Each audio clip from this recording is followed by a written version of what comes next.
Müəllim, Zəngəzur həqiqətləri barədə birinci hissədə dediklərinizin davamı olaraq ikinci hissədə daha nələr deyə bilərsiniz?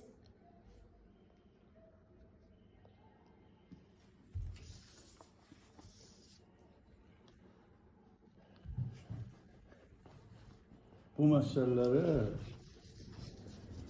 başlamazdan əvvəl birinci hissədə dediyimiz faktların xronologiyasına nəzər yetirməyi vacib bildik. Deməli, 1920-ci ilin dekabrın 1-dən, daha doğrusu 1920-ci ilin avqustun 28-dən sonra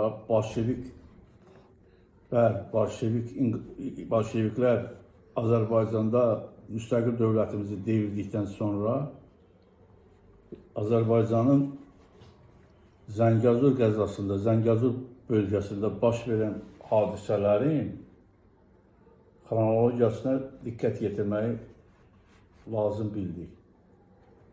Deməli, bu 1928-ci il aprel 28-dən sonra Bolşeviklər hakimiyyəti götürdükdən sonra Zəngəzurun ucqar qəza sayılan o vaxtı Zəngəzurda tamam başpozuqluq, hakimiyyətsizlik yaranmışdı. Çünki hələ bilmirdilər məsələ nə cür olacaq. Bu zaman müsavat dövründə, Cumhuriyyət dövründə Zəngəzur qəzasının hərbi qüvvələrin komandanı olan Aslan bəy Sultanov bütün bu tarixi məsuliyyəti öz üzərində götürərək bu ağır, mürəkkəb tarixi şəraitdə hakimiyyəti, bütün tarixi məsuliyyəti öz üzərinə götürür və Zəngəzurda bütün hakimiyyət, hər bir şey hərbi qüvvələrin nəzarətinə keçir, hakimiyyəti altına keçir. Baş verən bütün bu daxildə və xaricdə olan təcavüzlərə vahid mərkəzdən mübarizə aparılsın. Mərkəz də bu zaman başda Nərman Nərmanov olmaqla, Azrefkomun, Azərbaycan İnqilab Komitəsinin üzvləri olmaqla, 11-ci ordunun xüsusi idarənin rəisi Pankratov olmaqla, bunlar hansı ki Ermənistanda hələlik hökm sürən Daşnak hökumətinə qarşı müharibə aparmaq üçün təpədən dırnağa qədər silahlanmış. Onlara yerli bir güclü, o bəylərin içərisindən güclü bir sərkərdə lazım idi. Yəni elə bir güclü sərkərdə ki, oranın bütün o Zəngəzurun bütün o relyefinə uyğun olan bütün o yolları, bütün o dağların, bütün o meşələrin hardan hara yollar gedir, bütün bunları dəqiq bilən də, hansı ki orada kəşfiyyatı qura bilən, orada partizan hərəkəti yarada bilən, yəni orada o yolları, o dəqiqliklə bilməyən insan heç cürə o cür mürəkkəb relyefdə, Zəngəzurun relyefi də indi hamıya məlumdur, orada heç cürə kəşfiyyatı qura bilməzdi. Kəşfiyyatı da qura bilməyəndən sonra o təpədən dırnağa qədər silahlanmış Daşnak hökumətinə qarşı vuruşmaq çox çətin olardı. O vaxtda Bolşevik hökumətinin hələ zəif vaxtları idi. Onlara bir güclü bir sərkərdə lazım idi. Yerli bəy sərkərdə ki, onları o bütün o kəşfiyyatın qursun, partizan hərəkatın və döyüşün hücum planını hazırlasın da, yəni o kəşfiyyat məlumatına əsaslanaraq. Bu zaman Çingiz Yıldırımın himayə elədiyi 17-ci ildən gizli olaraq Bolşevik təşkilatına işləyən həmin o Bolşeviklər hansı ki hakimiyyət uğrunda hər cür çirkin vasitələrə əl atan insanlar çəkib bir yerə qoyuldu. Başqa bəylərdən, ümumiyyətlə bütün mərkəz götür qoydan sonra Aslan bəy Sultanovla birləşmək qərarı verir və o prezidentin siyasi sənədlərində, siyasi sənədlər arxivində saxlanılan arxiv sənədi də təsdiq edir ki, o zaman mərkəz bir siyasət kimi o bəylərin güclüsündən istifadə eləmək qərarına gəlir. Yəni bir siyasət kimi. Orada necə yazılıb o cürə. Siyasət kimi sonra onlardan öz oyunların başa vurandan sonra ondan sonra onlarla yəni ya əks inqilabçı kimi, ya sinfi düşmən kimi, ya da bunların tərəfinə keçməyi, yəni sonra artıq onların özünə qarşı repressiv tədbirlər həyata keçirmək. Yəni Aslan bəylə birləşirlər də. İndi onu bütün səlahiyyətlər verilir ona, fövqəladə səlahiyyətlər. Ondan sonra Aslan bəydəki Zəngəzur qəzasının yerli qəza hökumətini, hərbi siyasi hakimiyyətini təşkil edir, inandığı adamları qoyur, ən yaxın inandığı adamları. Yəni bunlar Aslan bəyi ələ almaq üçün bütün qəzanın hərbi siyasi hakimiyyətin qurmağını da Aslan bəyə həvalə edirlər. Yəni Azərbaycanın dövlətçilik tarixində hələ belə bir şey olmayıb ki, yerli insanlara, yəni yerli insanların sərkərdəsi Aslan bəyə həvalə olur ki, bax hakimiyyəti də siz qurun, özünüz qurun, yəni bundan demokratik siz dövlət quruluş nə istəyirsiniz? Fəhlə kəndli hökumətidir, hamıya yeni olsun. Bunu tam inandırırlar. İndi bu onlara özün inanmış kimi göstərsə də, amma bütün səlahiyyətləri bu götürür ona görə ki, daha da güclənərlər, daha da daşnaqlara qarşı, İran xanlarına qarşı daha da güclü mübarizə aparmaq üçün, yəni hərbi qüvvələr, başqa hərbi ləvazimatla, silahla, patronlarla təchiz olunsunlar. Bu mənada Aslan bəy bunlarla razılaşır, daşnaqlara qarşı müharibəyə başlayırlar. Onların da 28-ci diviziya mərkəzdən göndərilən komandirləri də Semyonov olur, general olur və bütün o alay komandirlərinin hamısının adı yazılır. Və beləliklə bunlar birləşirlər. Yerli hökumətdə Aslan bəy qurur, ona fövqəladə səlahiyyət verirlər. Bundan sonra başlayırlar daşnaqlara qarşı müharibə aparmağa. Deməli, 28 apreldən sonra düz dekabrın 1-də artıq Nərimanovun bəyanatı Mərkəzi İnqilab Komitəsi də o vaxtda Azərbaycanın ali hakimiyyət orqanı sayılırdı. Yəni, onun rəhbəri Azərbaycanın birinci şəxsi sayılırdı. O məlum o bəyanatından sonraki yoldaşlar, ondan sonra Zəngəzur, Naxçıvan və Qarabağ qəzaları Ermənistan Respublikasının ayrılmaz tərkib hissəsidir. Amma bu bəyanatından sonra artıq bunlar əməli fəaliyyətə keçməyə başlayırlar. Artıq bunlar əsl iç üzlərin, simələrini göstərməyə çalışırlar. Beləliklə, yerlərdəki bunların şəbəkələrinə işləyən o satqın bolşevikləri hərəkətə gətirirlər. Bunlara da mərkəzdən himayə edən Aslan bəyin əmisi olub, Çingiz Yıldırım olub. Yəni Çingiz Yıldırım 1920-ci ilin 28 aprelində həmin yaranan Azərbaycan İnqilab Komitəsində hərbi naziri vəzifəsini tutub. Yəni burada yazılır müdafiə və dəniz komissarı. O vaxtı bu müdafiə naziri gedirdi. Deməli, həmən bu arxivdə saxlanılan bu sənəddə nə göstərilir? Yazılır. İnqilab Komitəsi 29 apreldə, 28-də götürürlər, 29 apreldə. Burada deməli, Azərbaycan Sovet Sosialist Respublikası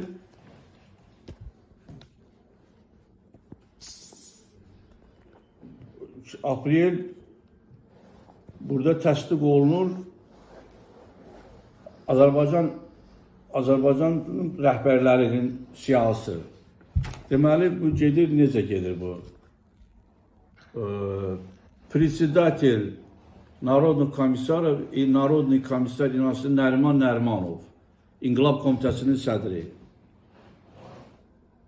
gedir. İkinci gedir Народный комиссar Военно-Морских Dел Çingiz Yıldırım, Müdafiə və Dəniz komissarı. Üçüncü gedir Daxili İşlər komissarı Həmid Sultanov. Ümumiyyətlə bunu saymağa mən çox ehtiyac bilmirəm. Deməli,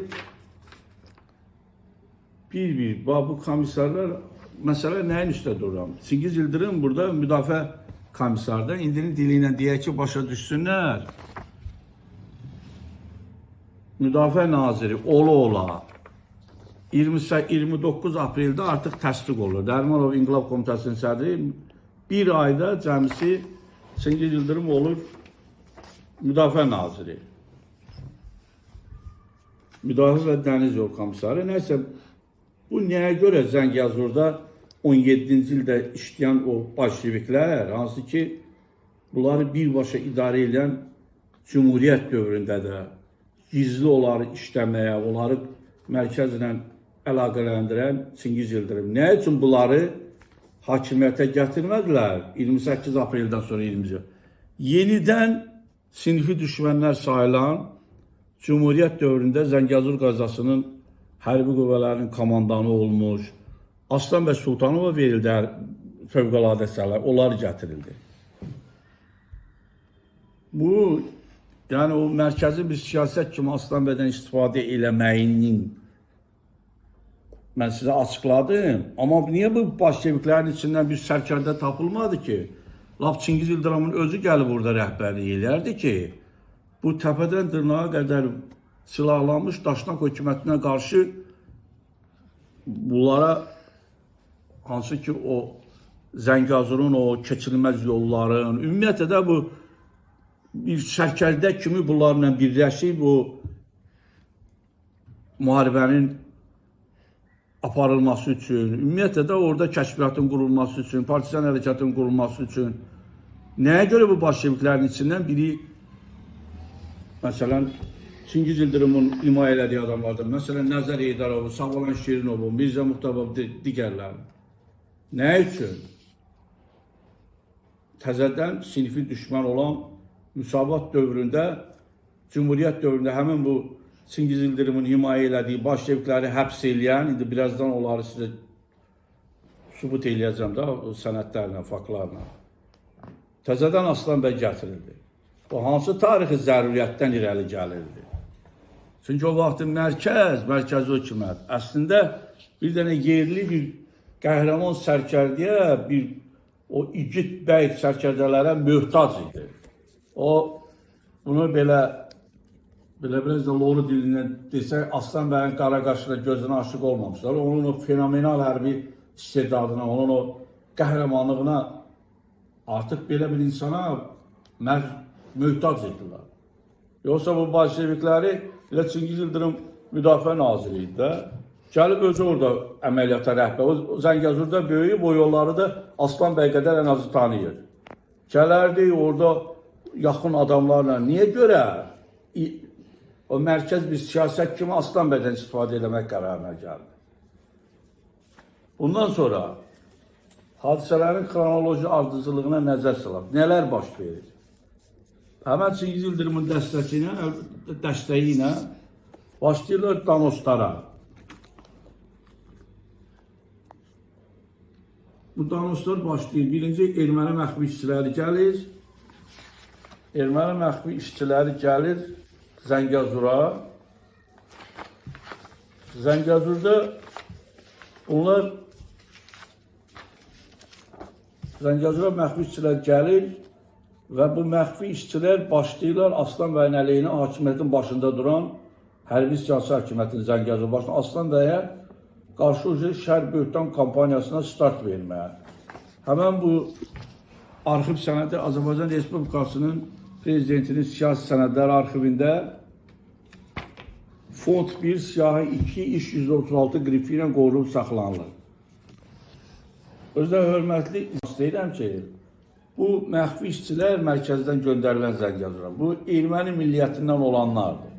Bu adları da yazılır. Patronlu Rabotnik Zəngəzura, Arsen Karınçov, Grigori Aşraf Balayan, Qukas Yüzbaşov, Baxşar Işanov, bunları göndərirlər Zəngəzura və s. Bunlar Zəngəzura gəlirlər. Yazılır burada ki, mərkəz bizi göndərdi Bakıdan Zəngəzura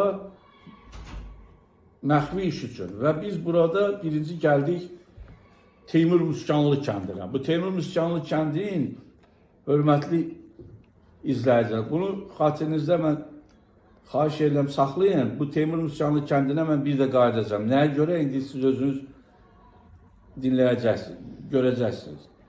Teymur Müskanlı kəndinə gəlirlər. Bu Teymur Müskanlı kəndində bunların agentura setlərinə işləyən var da. Teymur Müskanlı kəndinə də o vaxt Aslan bəy öz kitabında 102-ci səhifədə yazır. İnqilab Komitəsinə, Kənd İnqilab Komitəsinə Nəzər Heydərovu qoyur işə. Yəni bütün bu bolşeviklərin hamısını iş verir də, o qazanın başındadır. Heç kimi işsiz qoymur. Bax, bu Teymur Müskanlı da nəyə görə Nəzər buranı seçib? Həm Müsavat dövrü cümhuriyyə, həm də bu bolşeviklər hakimiyyəti. Çünki Teymur Müskanlı kəndi Xınzırək kəndinə çox yaxın məsafədədir. O Xınzırək təşkilatında, erməni tərəfdə olan Xınzırək təşkilatında Mirzayanın yaratdığı həmən o Daştank təşkilatıdır. Bu Teymur Müskanlı məsələsinə biz qayıdacağıq. Bundan sonra həmən bu məxfi işçilər gəlirlər. Bunlar bütün kommunistləri yığırlar, burada yazırlar. 21-ci ilin yanvarın 23-sində yazır, rus dilində yazır ki, Sabirayev Sekh Tavarişi Kommunistov bütün kommunistləri yığıblar 23 yanvarda. İmeli partiyini konferensiyu partiya konferansı keçirmək üçün для обсуждения несколько важных вопросов. Mühüm məsələləri müzakirə eləmək üçün də belə. Sonra bunlar qərar qəbul edirlər. Bu zaman bundan xəbər tutan Zəngəzur qəzasının naçalniki Aslanbəy Sultanov bunlar məxfiçilər yazır mərkəzə. 40 milis işçisi ilə bunları mühasirəyə alıb və bunları tərk-silah eləyib, onların yəni bütün o tərk-silah eləyəndən sonra bunları təcrid eləyib də, bunlar ona görə eləyirdi ki, burada Sovet hökumətinin izi tozu qalmasın da, bu olmasın. Onun dalınca da yazır ki, Aslanbəy Sultanov, yəni onu yaratdığı yerli hökumətin başında da duran əmisi oğlu Xodabaxş bəy Sultanov, yəni Aslan bəyin komandası, yazır, Sasvaya kampaniya является Daşnakskим агентами, rukovodительским уезде. O bütün bu işçilər hamısı güya ki Daşnak hökumətinin qüvvətli agentləridir və bunlara düyü, buğda, patron, vintovka, silah, razne snarajeni, silahlar, yəni bu cür böhtana başlayırlar. İndi bunun dalınca gör nə yazır? Yazır ki, o mərkəzdən ki göndərilib Arsen Karınçov, sizə oxudum, məxfi işçilər. Burada yazır ki, Aslan bəy adnajdır, Aslan bəy xatir ubit tavariş Arsen Karınçova. Yəni mərkəzi hökumətin göndərdiyi bizlər adamı Aslan bəy istədi öldürə. Arsen Karınçov qaçdı Ağalı kəndində Məhəmmədgilə və canını qutardı. Yəni Aslan bəy artıq mərkəzi hökumətin göndərdiyi mandatla adamı, yəni bu mərkəzi hökumət heç saymır da heç. Yəni sizin kənddə göndərdiyiniz yoldaş Arsen Karınçovu öldürmək istədi. O qaçdı Ağalı kəndində Məhəmmədgilə və canını qutardı. Bunun dalınca yazır. Baş milis işçisi Aslan bəy, Həsənqulu bəy Jitri seli Xalaca, Xələc kəndinin sakini yığdı cəmaatı və bildirdi ki, biz bu kommunistləri öz aramızda saxlamalı deyilik, onlar zərərli elementlərdir, onların hamısını mən məhv eləyəcəm, başlarını kəsəcəm, yəni doğrayacam və bu cürə. Ya pisək vırıyacaq, onları doğrayacam. İndi dalınca yazır ki, ani provosiruyut, həmin buradakı işçilər. Bunlar təxribat eləyirlər. Как будто Baku взят англичанами, русские отступают. Bunlar təxribat eləyirlər, yayırlar ki, şayələr. Aslan bəyin komandasının üzvləri də, başda da o baş milis işçisi Həsən Qulubəy olmaq şərti ilə. O milislərə rəhbərlik edən. Bunlar şayələr yayırlar, təxribat törədirlər ki, güya ki, Bakını ingilislər götürür, Ruskiya отступает, Ruslar geri çəkilir. Dalınca da yazır ki, все это диктует Aslanbek Sultanov. Bütün bunları da dikte edən Aslanbek Sultanov. Yəni Aslan bəyin artıq hədəfə götürürlər və bunun fəaliyyətini siyasiləşdirirlər ki, güya bunun adamları Aslan bəyin diktəsi ilə şayələr yayırlar, inandırırlar ki, Bakını artıq ingilislər götürüb, Ruslar artıq geri çəkilir. Yəni mərkəzin o Bolşevik hökumətinə qarşı Aslan bəy artıq komandası ilə onlara qarşı çıxıb. Hətta onların göndərdiyi mərkəzdən bizimlə birlikdə göndərdiyi yoldaş Arsen Karinçovu öldürmək istədi. O qaçdı Ağalı kəndində Məhəmmədgilə və canını qurtardı. Yəni Arsen Karinçovu ki, bu öldürmək istəyir. Bunun göydə quşu gözündən vuran Aslan bəyin qabağına Arsen Karinçov qaçır. Yəni başdan əvvəl start verir də mərkəzdən o rəhbərliyin xeyir duası ilə məxfi işçilər mərkəzə göndərilir. Baxın, həmin o Arsen Karinçovu öldürmək istəyirdi. Burada yazılıb, bax, birinci Arsen Karinçov, Arşak Balayan. Bu Arsen Karinçovu mərkəzdən mandatı. Bu Aslan bəy öldürmək istəyirmiş. Bu qaçıb Ağalı kəndinə yoldaş Məhəmmədgilə və canını qurtarıb. Yəni bununla da deyir ki, yəni mərkəzi hökumət bu Aslan bəy mərkəzi hökumətindən hesablaşmır da, onları artıq heç nə hesab eləyir. Hətta onların göndərdiyi yoldaş Arsen Karinçovu öldürmək istəyirdi, o qaçdı canını qurtardı. Və sonra da Aslan bəy adamları Aslan bəyin göstərişi ilə şayələr yayırlar ki, güya Bakını ingilislər götürüb, Ruslar geri çəkilir və bütün bunları da diktə edən Aslan bəy Sultanovdur. Və belə bir əcaib kampaniya mərkəz artıq start verir. Bunun dalınca həmin təsəvvür edin, nə baş verir? Bunun dalınca həmin bunların o Azərbaycan hissəsində Zəngəzurun yerləşən bolşeviklər, Azərbaycan hissəsində yerləşən bolşeviklər təzədən yığışırlar, o partiya iclası keçirirlər və bunlar mərkəzə Aslan bəy və onun komandasına qarşı idi. Bu erməni məxfiçilərin dalınca bunlar danışa başlayır. Hansı ki, bunlar bir yerdə qəbul edirlər. Bunu ermənilər gəlib mərkəzdən alır. Bunun burada yerli Komünist Partiyası Zəngəzurun öz aralarından bu iclasın keçirəndən sonra qərar qəbul edilməsə, içərilərindən Sabalan Şirinovu göndərirlər.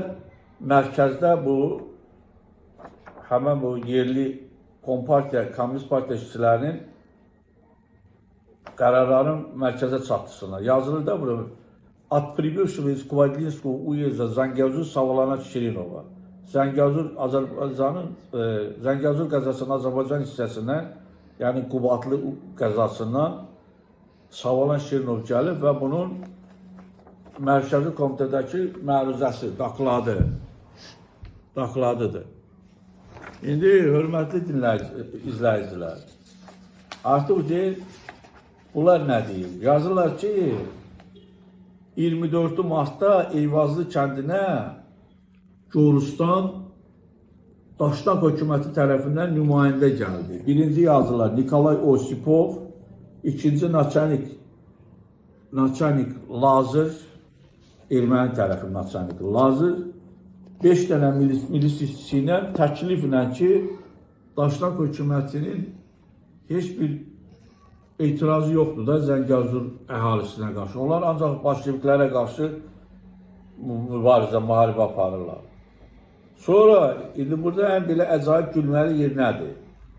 Burada göstərirlər ki, Daşnak hökuməti güya ki, Daşnak hökuməti bu yerli bolşeviklərdən, kommunistlərdən təklif edib ki, orada olan Azərbaycanın hissəsində Zəngəzurun olan erməni kommunistlərin həbs eləyib, aristovat yazıblar və bunlara versinlər. Yazır Daşnak правительство предложило всех армян коммунистов, находящихся в мусульманском районе, уезде, arestovat и передать им. Ya bu Azərbaycan hissəsində Zəngəzurun olan bu bolşeviklərin kimisə həbs eləmək üçün səlahiyyəti var. İndi bu məruzənin axırında yazırlar ki, Qəzanın naçalniki Aslanbəy belə gedir. Sənin o vaxt əlində hansı bir səlahiyyət olur ki, Daşnak hökuməti sənə müraciət edir ki, kimisə həbs elə mənə ver. İndi gör nədir? Deyir, Daşnakların bu təklifini biz rədd elədik ki, müsəlman əhalisinin içərisində olan erməni kommunistlərin həbs eləyib bizə onlara verməyin. Amma bunların çağırışına səs verdi yerli bəylər və xanlar. Daşnakların çağırışına da səs verdilər. Onlara gör kimdir? Başda bu yazı Vlitçi Aslanbək Sultanov birinci. Daşnakların çağırışına, təklifinə səs verdi. Xudabaxşbəy Sultanov, İsrafilbəy Sultanov, bu Aslanbəyin komandası yazır ki, yuxarıda yazılan bəylər və xanlar bütün gücləri ilə çalışırlar. Burada Sovet hökumətinin fəaliyyətini məhv edirlər. Выше названные беки ханы терроризуют нашу работу, всеми силами хотят связаться с Daşnakами и совершенно уничтожить советскую власть və Sovet hökumətini tamamilə məhv edirlər. Dalınca da yazır ki, yuxarıda adları çəkilən bəylər necə ki həbs olunmayıblar, o Daşnaklara bunlar hər cür məhsullar, buğda, çörək, silah, hər şey verəcəklər. Bunlar mütləq həbs olunmalılar. Onun arxasında da yazır ki, və hökmən bir şeyi də qeyd etmək lazımdır ki, bütün məsul vəzifələrdə все административные должности занимает müsavatçıdır. Bütün mühüm vəzifələrdə, postlarda müsavatçılardır, rəhbər vəzifələrdə. Dalınca da yazır ki, çoxlu milisionerlər və kənd revkomları, kənd inqilab komitəsinin işçiləri, yəni birində Nəzər işləyir, Nəzər Heydərov, həmən o Müskanlı kəndində. Sovet hökumətindən daxil olan, Bolşevik hökumətindən olan pullardan hamısını özünə götürür, yazıb burada. Naçalnik Uyez Aslanbək Sultanov, Qəzanın naçalniki Aslan Sultanov Şuşadan nə qədər pul alırsa, hamısını öz yaxın adamlarına paylayır, kim onu dəstəkləyir. İndi fikir ver, burada yazılır, açıq aydın. Məruzənin əvvəlində deyir ki, Daşnak hökuməti bizə dedi ki, yerli bolşeviklərə, siz orada yerləşən erməni kommunistlərini həbs eləyin, bizə verin. Burada da deyir ki, naçalnik Aslanbəy, yaxşı bu naçalnikə deyərlər də həbs eləyir. Sənin nə səlahiyyətin var, sən kimsə həbs eləyib? Yəni özlərini ifşa eləyirlər. Bir məruzədə əvvəldə dediklərin axırda təksib eləyirlər. Gör nə yazır? Naçalnik Uyez Aslanbək Sultanov все, что получает из Шуши, раздает своим близким, которые его поддерживают. Bütün Şuşadan aldığı pulları paylayır. Yəni bunlara vermir. Hamısını öz adamlarına paylayır ki, kim bunu dəstəkləyir. Dalınca da yazır ki, bu yuxarıda qeyd edilənlərdən nəticə olaraq bunu qərara gəlir ki, необходимо отправить в мусульманскую часть Зангезурского уезда 200 красноармейцев и арестовать всех руководителей по требованию комитета партии ныне загнанного подполья. Gizlinə sıxışdırılmış Nəzər Heydərov, Sabahlanşın hamısı yazıb imzasını qoyub. Bunların tutulmağını tələb edirlər, həbs olunmağı. Özləri hörmətli izləyicilər, gör nə yazır? Ныне загнанного подполья. yaxşı sən gizlinə sıxışdırılmış Nəzər Heydərov, Savalan Şirinov özün yazırsan ki, bura gizlinə sıxışdırılmışların tələbi ilə. Burada da yazırsan ki, Naçalnik Uyez, Naçalnik Aslanbəy Sultanovdur.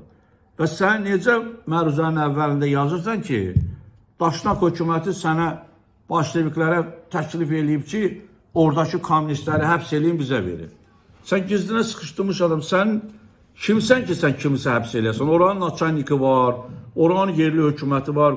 Yəni bu Daşnak hökuməti yerli hökumətin rəhbərliyi ilə müraciət eləyər də, kimisə tutun, kimisə verin. Yəni bu məruzənin əvvəlində dediklərin axırında özün yazırsan ki, bura gizlinə sıxışdırılmışların tələbi ilə. Burada da yazırsan ki, Naçalnik Uyez, Naçalnik Aslanbəy Sultanovdur. Və sən necə məruzənin əvvəlində yazırsan ki, Daşnak hökuməti sənə bolşeviklərə təklif eləyib ki, oradakı kommunistləri həbs eləyin, bizə verin. Sən gizlinə sıxışdırmış adam, sən kimsən ki, sən kimisə həbs eləyəsən? Oranın Naçalniki var, oranın yerli hökuməti var. Yəni bu Daşnak hökuməti yerli hökumətin rəhbərliyi ilə müraciət eləyər də, kimisə tutun, kimisə verin. Yəni bu məruzənin əvvəlində dediklərin axırında özləri inkar eləyirlər. Özləri ifşa eləyirlər, hörmətli izləyicilər. İndi bunun arxasınca nə olur? Bunlar şər atırlar ki, Aslanbəy komandası ilə həmin yerli başlayırlar. Daşnaklarla əlbirdilər, daşnaklara nəinki əlbirdilər, onlara agentdirlər, onlara hər şey göndərirlər və bütün gücləri ilə Sovet hökumətinin, bolşevik hökumətinin məhvinə çalışırlar.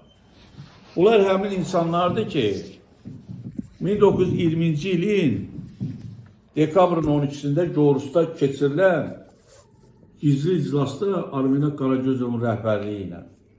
Həmən gizli iclasda Zəngəzurun Azərbaycan hissəsində, Qubadlı, Laçın, Zəngilan, Kəlbəcərin də ermənilərə verilməsini təkidlə bildirmişlər və özdə gətirdikləri argumentdəki keçən birinci hissədə Zəngəzur həqiqətləri barədə mən bunu təkrar dedim, yenə də məsləhət bilirəm bunu deməm. Gətirdikləri argumentlərdə öz səviyyələrinə uyğun argumentdir. Deyirlər ki, kağız yoxdur, dəftərxana ləvaziməti çatmır, dərsliklər çatmır, nə bilim dəftər yoxdur, nə Zəngəzurun o boyda hissəsinin Azərbaycan hissəsinin. Qubadlı, Laçın, Zəngəzur, Qubadlı, Laçın, Zəngilan və Kəlbəcəri verək birləşdirək ermənilərə. Bax, bu cür yerli, milli xain, satqın bolşeviklər, Nəzər Heydərov, Savalan Şirinov, Mirzə Muxtar Bayramov, o ümumi də o hamısı, hansı ki Çingiz Yıldırım bunları idarə edir mərkəzdə. Bunlar indi başlayıblar, Aslanbəyə qarşı böhtan kampaniyası mərkəzdən verilib, o start. Yerli xainlər də yazırlar, çünki başa düşürlər ki, necə ki Aslanbəy hakimiyyətin başındadır, onun komandası, Zəngəzuru necə verə bilərlər ki, bunlar cəmaatı da birləşdirib ayıldıblar, artıq bu hökumətə qarşı artıq bunlar da öz əks müqavimət hərəkatına başlayıblar. İndi bunu təsdiq edəcək məsələlərə bir də qayıdarıq. Həmən bundan sonra bu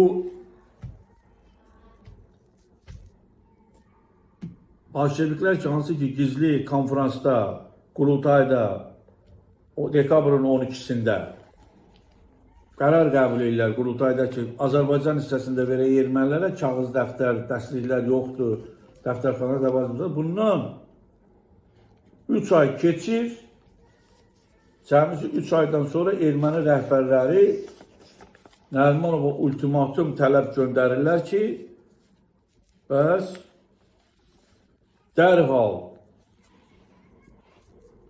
Zəngəzurun Azərbaycan hissəsinin rəhbərləri olan bəyləri, əks-inqilabçı bəyləri hakimiyyətdən götürün, əks-inqilabçı bəyləri götürün və yerinə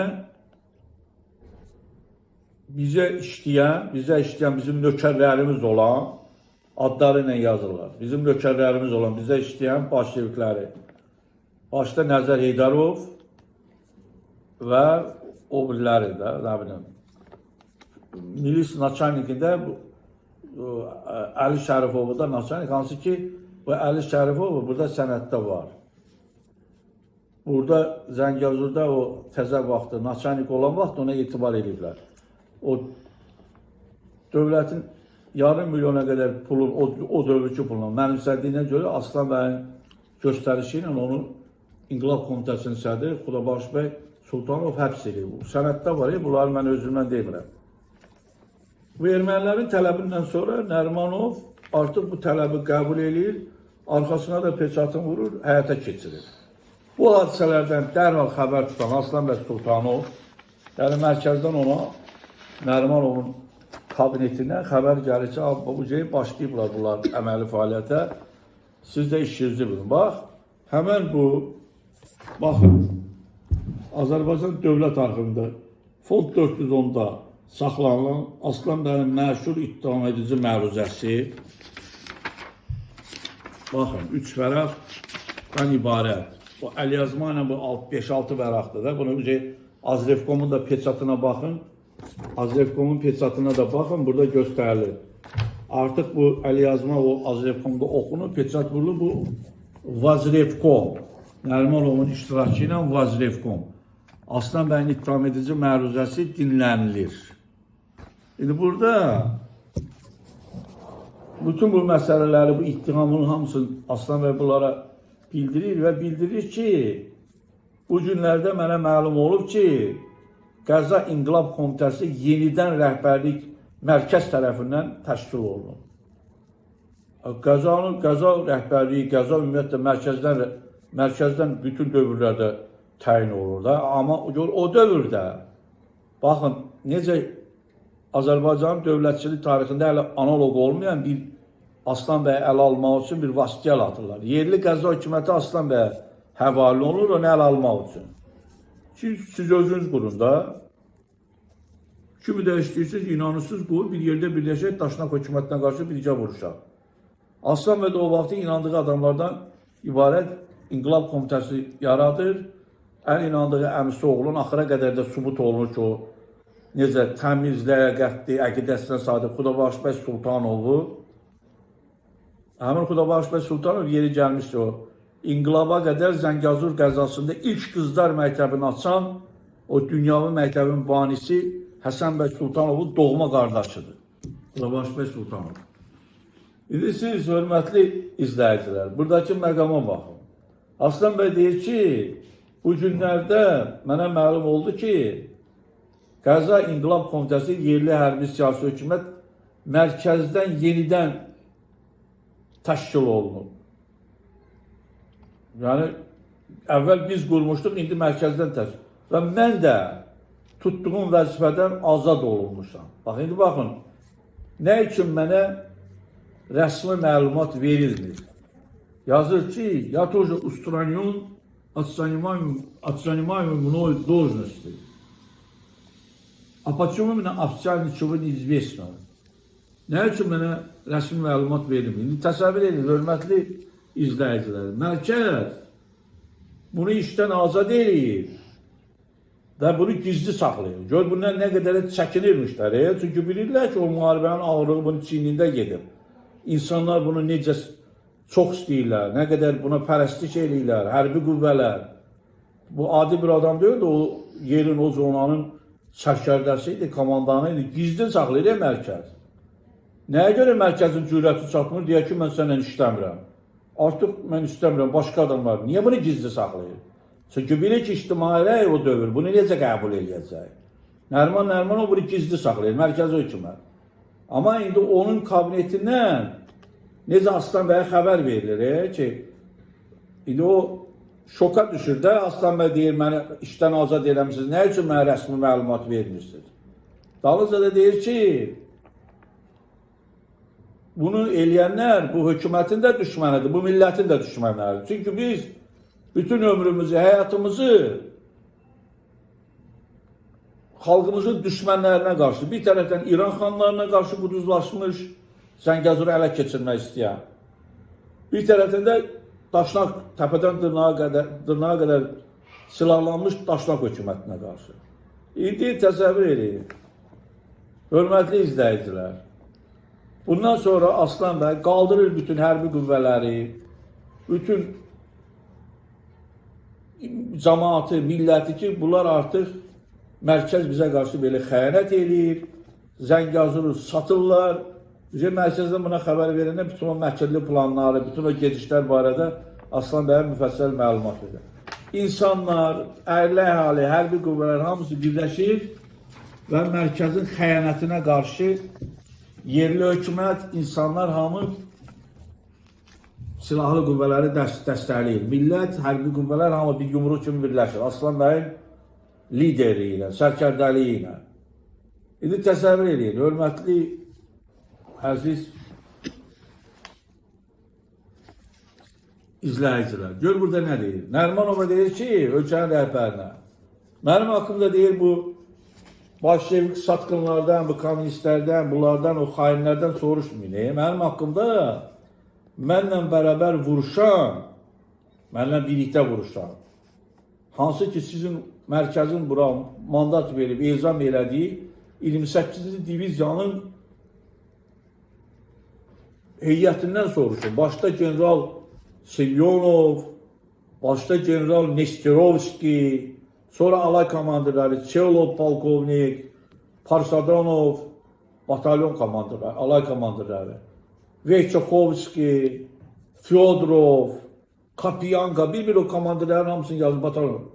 Bunlarla mən iyunun 20-ci ilin iyunundan, 1920-ci ilin iyun ayının 15-dən Padvaçatovuna noyabrın 20-sinə qədər bütün həyatımı belə əsirgəmədən daşnaqlara qarşı vuruşmuşuq.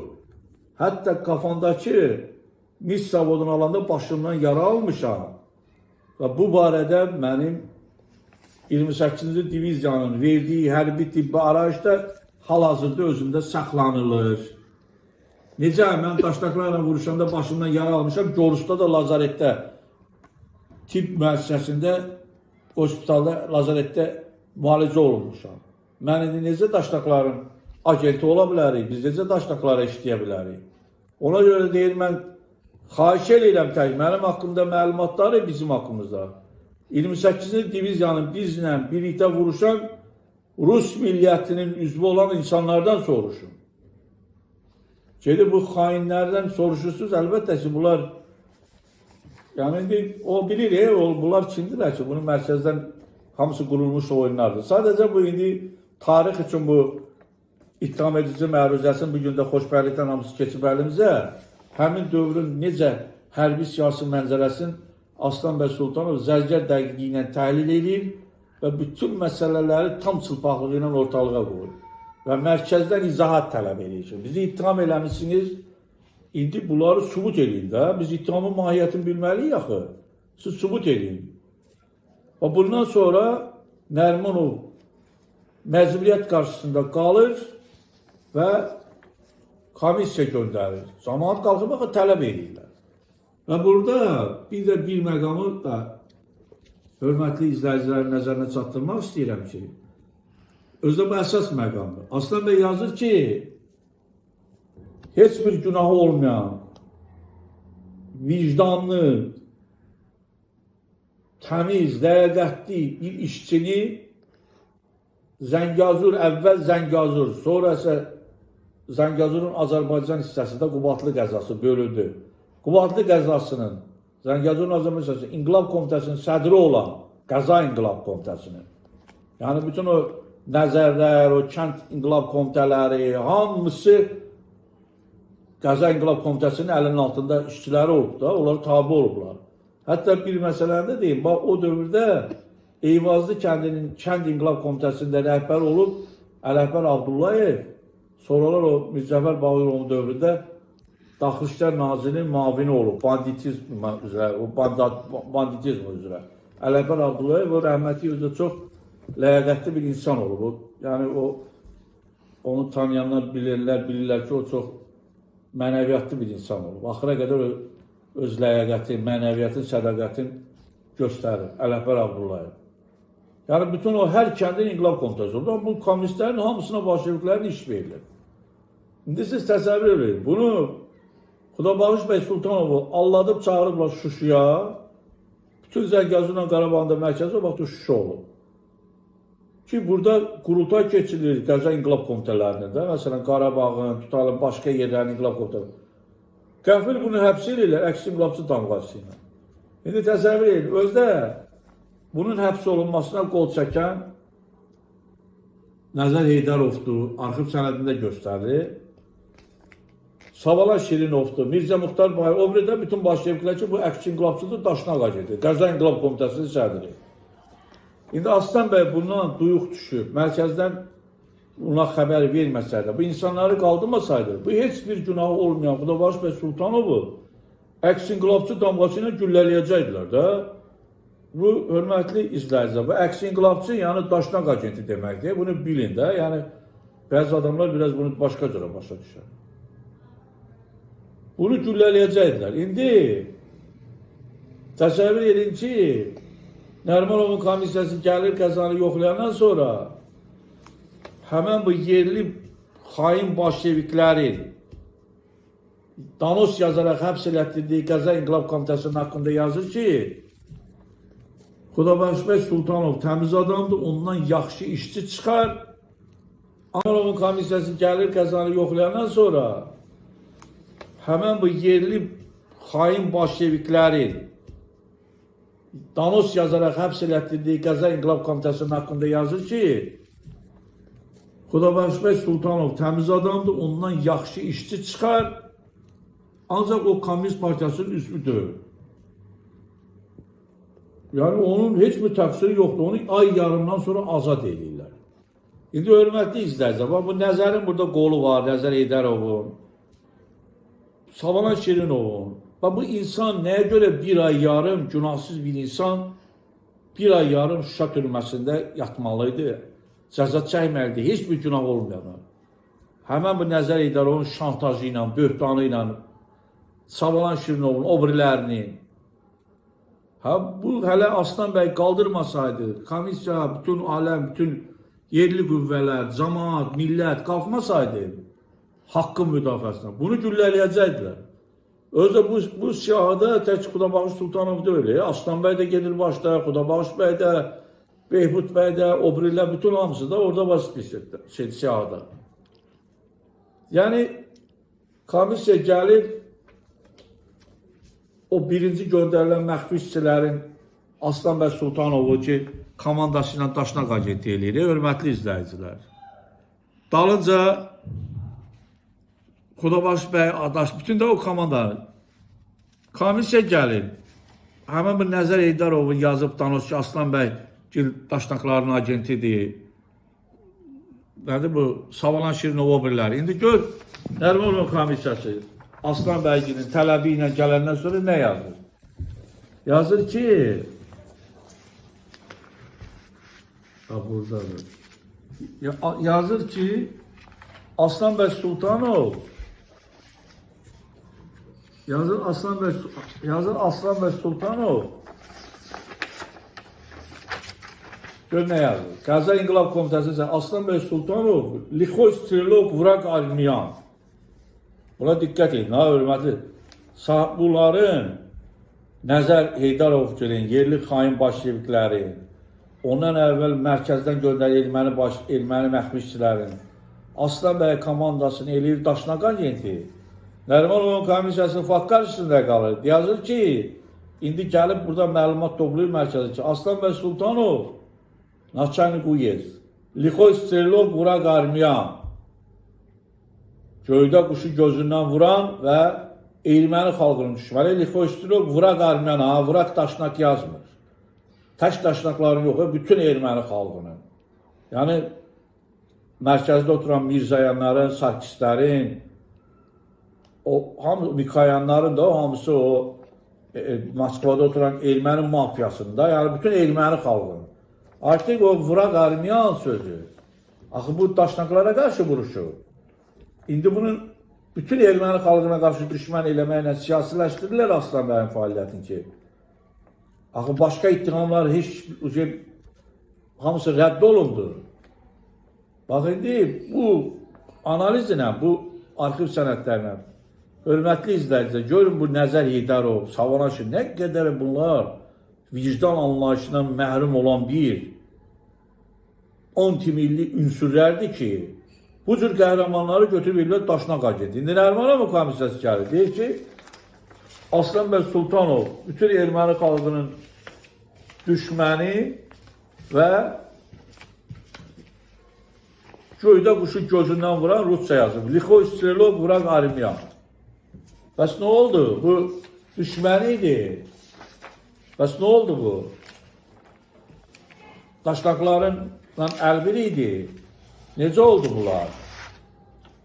Bax, bu xronologiya nəyə görə nəzər saldı? Bunun dalınca başqa bir məsələnin, indi ikinci hissənin o, hansı ki bu Zəngəzurda bu hadisələrdən sonra baş verən eybəcərliklər barədə indiyə qədər bizim hörmətli izləyicilərə məlum olmayan məqamlara toxunacaq.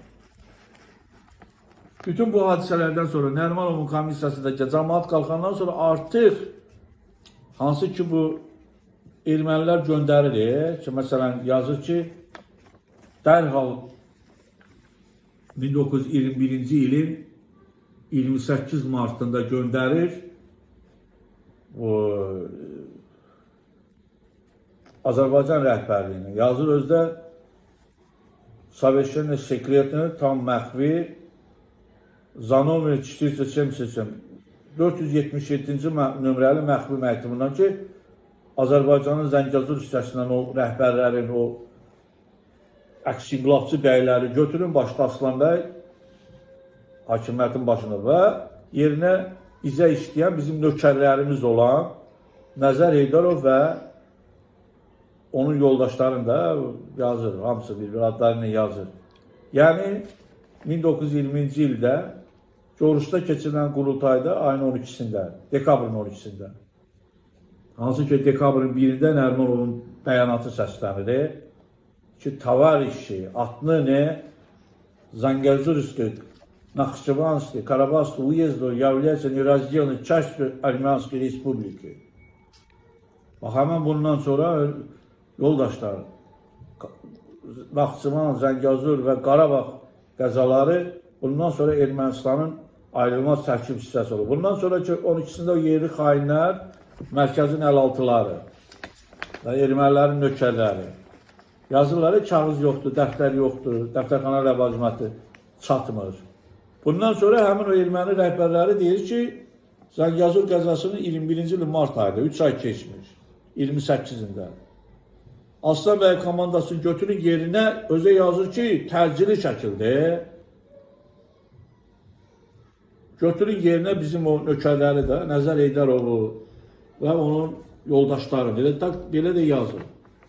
Axı, burada Aslan bəy də dərhal mərkəzdən xəbər verir, qaldırır bütün bunların artıq planların de yuri kağız üzərində verdikləri qərarları de facto həyata keçirə bilmirlər. Nə baş verir? Nərimanovun komissiyası gəlir, yazır ki, bunlar erməni agenti deyil, əksinə Aslan bəy bütün erməni xalqının düşmənidir. Qəzanın Aslanı və yazır, Lixo Strelov Quraq Armiyan və göydə quşu gözündən vuran bir sərkərdədir. Bəs nə oldu? Nəzər Heydarov, Savalan Şirinov, mərkəzdən gələn məxfi işçilər, Çingizi nümayə elədiyi adamlar, bəs xain idi Aslan bəy. İndi yazıblar erməni xalqının düşməni, Nərimanın göndərdiyi və Nərimana yazılır Peredazevkomu Tavariş Nəriman Nərimanovu. O qəzanı yoxlayıb gedir artıq Nəriman Nərimanova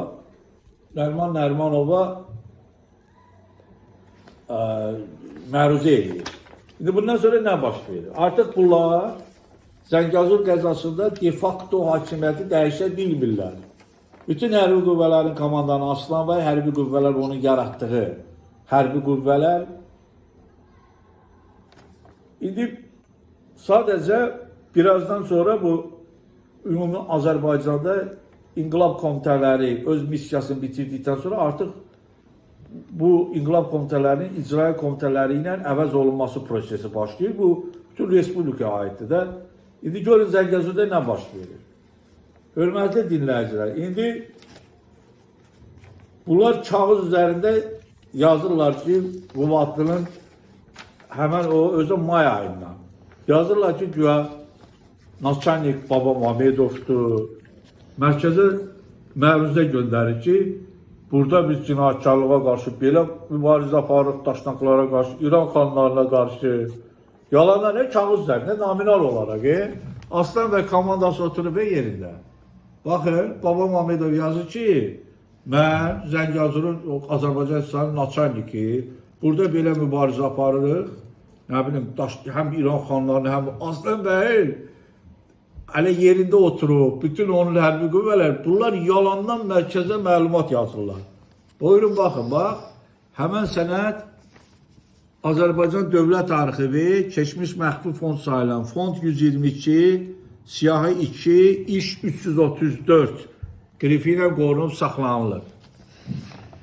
Mərkəzlə Aslan bəy buna gör nə deyir, eybəcərliyə bax, bu İran xanlarına, bu tərəfdən daşnaqlara qarşı Aslan bəyin apardığı mübarizəni bunlar öz adlarına yazılır. Baxın, hörmətli izləyicilər, bu arxiv sənədini, bu sənəd hələ kitaba getməyib də, bu təzə sənəddir. Bu arxiv sənədi deməli, bu da Azərbaycan Dövlət Arxivində, Azərbaycan Respublikası Dövlət Arxivində saxlanır. Fond 122, siyahı 2, iş 78 qrifinə qorulsan. Deməli, bu arxiv sənədi təsadüf edir. Bu arxiv sənədi təsadüf edir 1921-ci ilin iyul ayına. ayına, iyul. Hansı ki, may ayında yalandan Bəylərov, babam Ahmedov yazır ki, biz burada belə vuruşuruq, belə edirik. İndi gör nə yazılır. Xahiş edirəm, hörmətli dinləyicilər, bu məsələyə diqqətlə qulaq asın. 1921-ci il iyul ayı, nə yazır? Qubadlı qəzasından Naçalnik Uyezd Podilini verən Assultanov. İyul ayının axırında Aslan bəy özü yazır, oturub yerində. Görün nə yazır? Yazır ki, bu məlumatları mərkəzə bildirməkdə əsas məqsədimiz odur ki, Rusça gedir de yazır ki, срочно виды снабдить милицию оружием, патронами, военными припасами, а также распорядиться о высылке на помощь войсковых частей, так как враги власти изо всех сил стараются свергнуть власть в лице персидских ханов, хищников и дашнаков. Изо всех сил стараются свергнуть власть, стать советслужащих и подчинить себе мирных граждан. Var güclərlə hökumətin düşmənləri vəhşi İran xanları timsalında və daşnaqların var gücləri ilə изо всех сил стараются во что бы то ни стало свергнуть власть, hakimiyyəti devirmək Zəngəzurun Azərbaycan hissəsində və bütün o hökumət işçilərinin hamını özlərinə stat sabah təslim eləmək və paçinisi və mirnik qırajdan dinc əhalini də özlərinə tabi elətdirmək. Mərkəzə məlumat bildirir, iyul ayında, iyulun axırı, 1921-ci ili. Dalınca da yazır, излагаю положение в уезде, сообщаю, что если в ближайший срок не будет нам оказана помощь, то за последствия не отвечаю. Подлинно подписал начальник уезд Aslan Sultanov. Hörmətli dinləyicilər, deməli, Aslan bəy həmən komandası ilə, o formalaşdırdığı hərbi qüvvələrlə, o dəmir intizam altında, hərbi milis qüvvələri ilə, hərbi qüvvələrlə, o batalyonlarla, nə bilim, partizan hərəkətləri ilə, kəşfiyyat qrupaları ilə, bir tərəfdən İran xanlarına, bir tərəfdən bura, heç bir mərkəz bunlara kömək eləməyədən. Yazır ki, gör nə yazır, yazır ki, burada, İzlaqay Palajera və Kubatıdakı vəziyyət barədə sizə məlumat verərək bildirəm ki, если в ближайший срок, yaxın vaxtlarda, не будет нам оказана помощь, bizə kömək göstərilməsə, за последствия я не отвечаю, nəticə mən cavab verə bilməyəcəm. Yəni, bütün dövlət atıb mənim boynuma da, Heç nə göndərmirsiniz, heç bir şey, iki tərəfə biz vuruşuruq.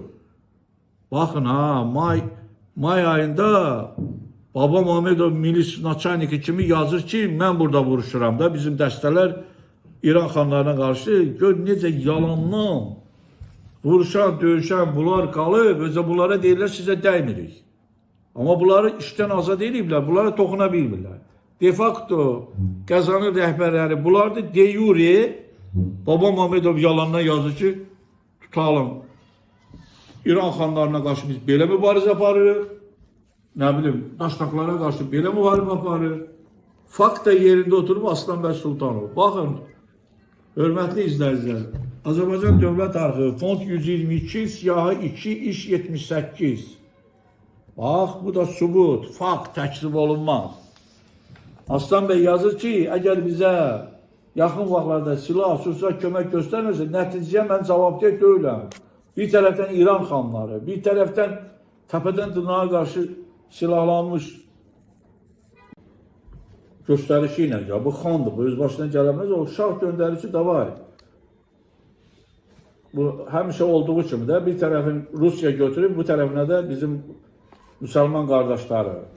35 kilometrdə Zəngəzurla İran arasında sərhəd var, Zəngəzur qəzasının Azərbaycan hissəsini. Ona görə bunlar artıq danışıblar.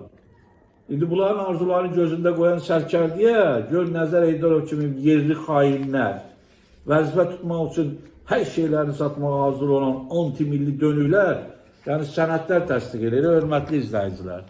Bunu mən demirəm, bunu faktlar deyir. Sənəd. Bu cür adamlar gör şərək, əvvəl buna şəriyaxıllar, daşnaqlara cəhaz etdilər. Mərmarovun komissiyasında məcburiyyət qarşısında gəlib fakt deyir ki, nəinki daşnaqların, bütün ermənilərin düşmənidir, Vraq Armyan, Lixoy Strelov, onların ikisi də sərkərdə birindidir. İndi təsəvvür edin, Aslan bəy ki, burada yazır ki, bizə heç cürə kömək eləmirsiniz. Əgər bu yaxınlarda bizə silah, susa heç nə verir, nəticə mən cavabdeh deyiləm. Yəni artıq bütün bu iki tərəfin qabağında bir dənə qəzada durur. İndi siz bu faktı təsdiq eləyək. Hörmətli dinləyicilər, Şuşa qəzasında o vaxtı Qəza İnqilab Komitəsinin sədri olmuş Şamil Mahmudbayevun mərkəzə ünvanlandığı arxiv sənədi ilə sizi tanış eləyirəm. Aslan bəyin dediyi, Bəy Sultanovun dediyini təsdiq edən Şamil Mahmudbayev Şuşa qəzasından mərkəzə yazır. Qəza İnqilab Komitəsinin sədri. Baxın indi, təsəvvür edin. Yazır ki, baxın. Gör nə yazır? Yazır burada ki,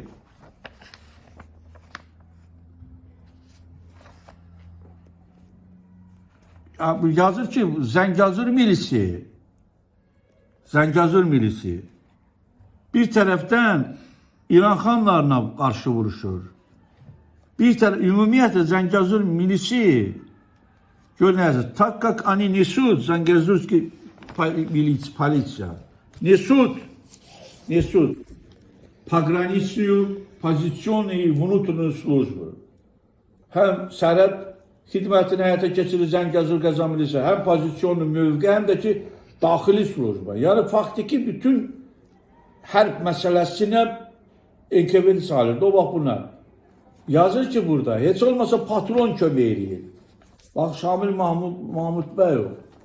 Yazır ki, heç olmasa silah verin bunlara. Silah çatışmır, sursat çatışmır hər bir. Heç nə mərkəz kömək eləmir. Mərkəz Zəngəzuru unudub. Yazı və Şamil Mahmudbayev. Zəngəzuru unudub. Yəni Zəngəzuru elə bil ki, bir ögey münasibət var. Yazırımız açıq bütün hamısı ya, hörmətli dinləyicilər. Həmən, bax, bu arxiv sənədi buyurub tanışda ola bilərsiniz. Bu arxiv sənədi Azərbaycan Dövlət Arxivinin 27-ci fondunda siyahı 4 iş 20 qrifi ilə qorunub saxlanılır. Təsəvvür edin, Şuşa qəzasından da Qəza İnqilab Komitəsinin sədri Şamil Mahmudbayev yazır ki, Zəngəzur Qəza Milis İdarəsi həm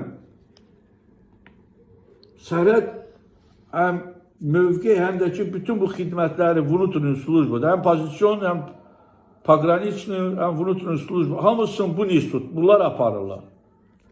bütün bu qəsdən mərkəz bilə-bilə zarafat deyil, bir dənə qəza heç bir mərkəzdən hərbi dəstək, heç bir almadan iki tərəfə dözür, saxlaya bilir.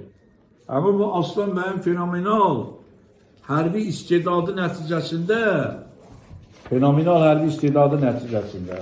o İran xanların, o İranın içində işləyən kəşfiyyatının gücü ilə saxlayır, lazım olan yerdə mühasirəyə alır, məhv eləyir və onların bütün pulemyotları, bütün silah sursatını əlinə keçirdi və öz əskərlərinə, öz döyüşçülərinə paylayır və bu bir tərəfdən Daşnak hökumətinə qarşı, bir tərəfdən quduzlaşmış İran xanlarına qarşı. Əslində mərkəzdə lazım idi ki, Aslan bəyin komandasını özü silahsız qoysun ki, bu tərəfdən Daşnaklar onları məhv eləsin, bu tərəfdə İran xanları ümumiyyətlə bu hissəndə İran götürsün. Nəyin ki, ermənilərə. Bunları qutarsın da Zəngəzur söhbəti. İndi hörmətli izləyicilər, bu sənəd Azərbaycan Respublikası Prezidentinin siyasi sənədlər arxivində saxlanılır. Fond 1 siyahı 2 iş 105 qrifi ilə qorunub saxlanılır. Prezidentin siyasi sənədi bu deməli avqust ayının 8-nə, 21-ci ilin avqust ayının 8-nə təsadüf edir. Avqust 21-ci təzədən yenə bunlar ermənilərlə, bunlar həmən o bolşeviklər, bu Azərbaycan tərəfinin bolşeviklər birləşirlər, təzədən Savalan Şirinovu göndərirlər, mərkəzdə məruzə eləyir. Burada yazılır, Qubatlı qəzası Zəngəzur yazılır. Yəni Zəngəzurun Azərbaycan hissəsi Qubatlı qəzası adlanırdı. Qubatlı qəzasından gələn Savalan Şirinovun məruzəsi. Avqustun 8-i. 8 avqust 1920-ci. Gör nə yazır? Hörmətli izləyicilər. Artıq bu iclas əks-inqilabçıları başda baxın Aslan bəy Sultanov, Xudabaş bəy Sultanov komanda gedir. İsrafil bəy Sultanov nə bilim komandada hamısı gedir. Bunlar bir Şahsuvar bəy Kalantarov, Hüseyin Qulu bəy, Baba bəy, bunlar hamısı da bu spesiyal. Bu siyahı. Gör burada nə gedir? Nəzər edir, bu tələb edir.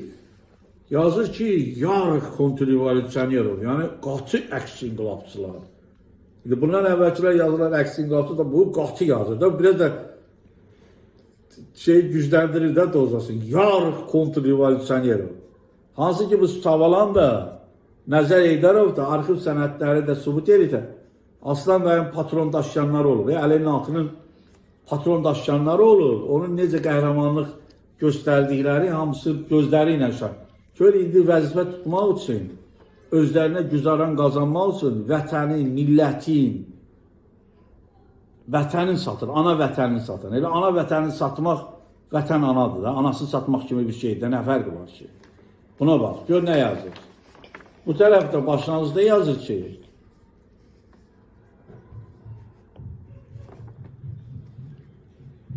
milisioneri, bütün milis işçiləri əks-inqilabçılardır. Bütün milis işçiləri əks-inqilabçılardır. Bütün milis işçiləri əks-inqilabçılardır. 200 nəfər göndərin, onları həbs eləyin. Необходимо прислать 200 красноармейцев для ареста всех руководителей контрреволюции. Bütün əks-inqilabın rəhbərlərin başda da Aslan bəy gedir.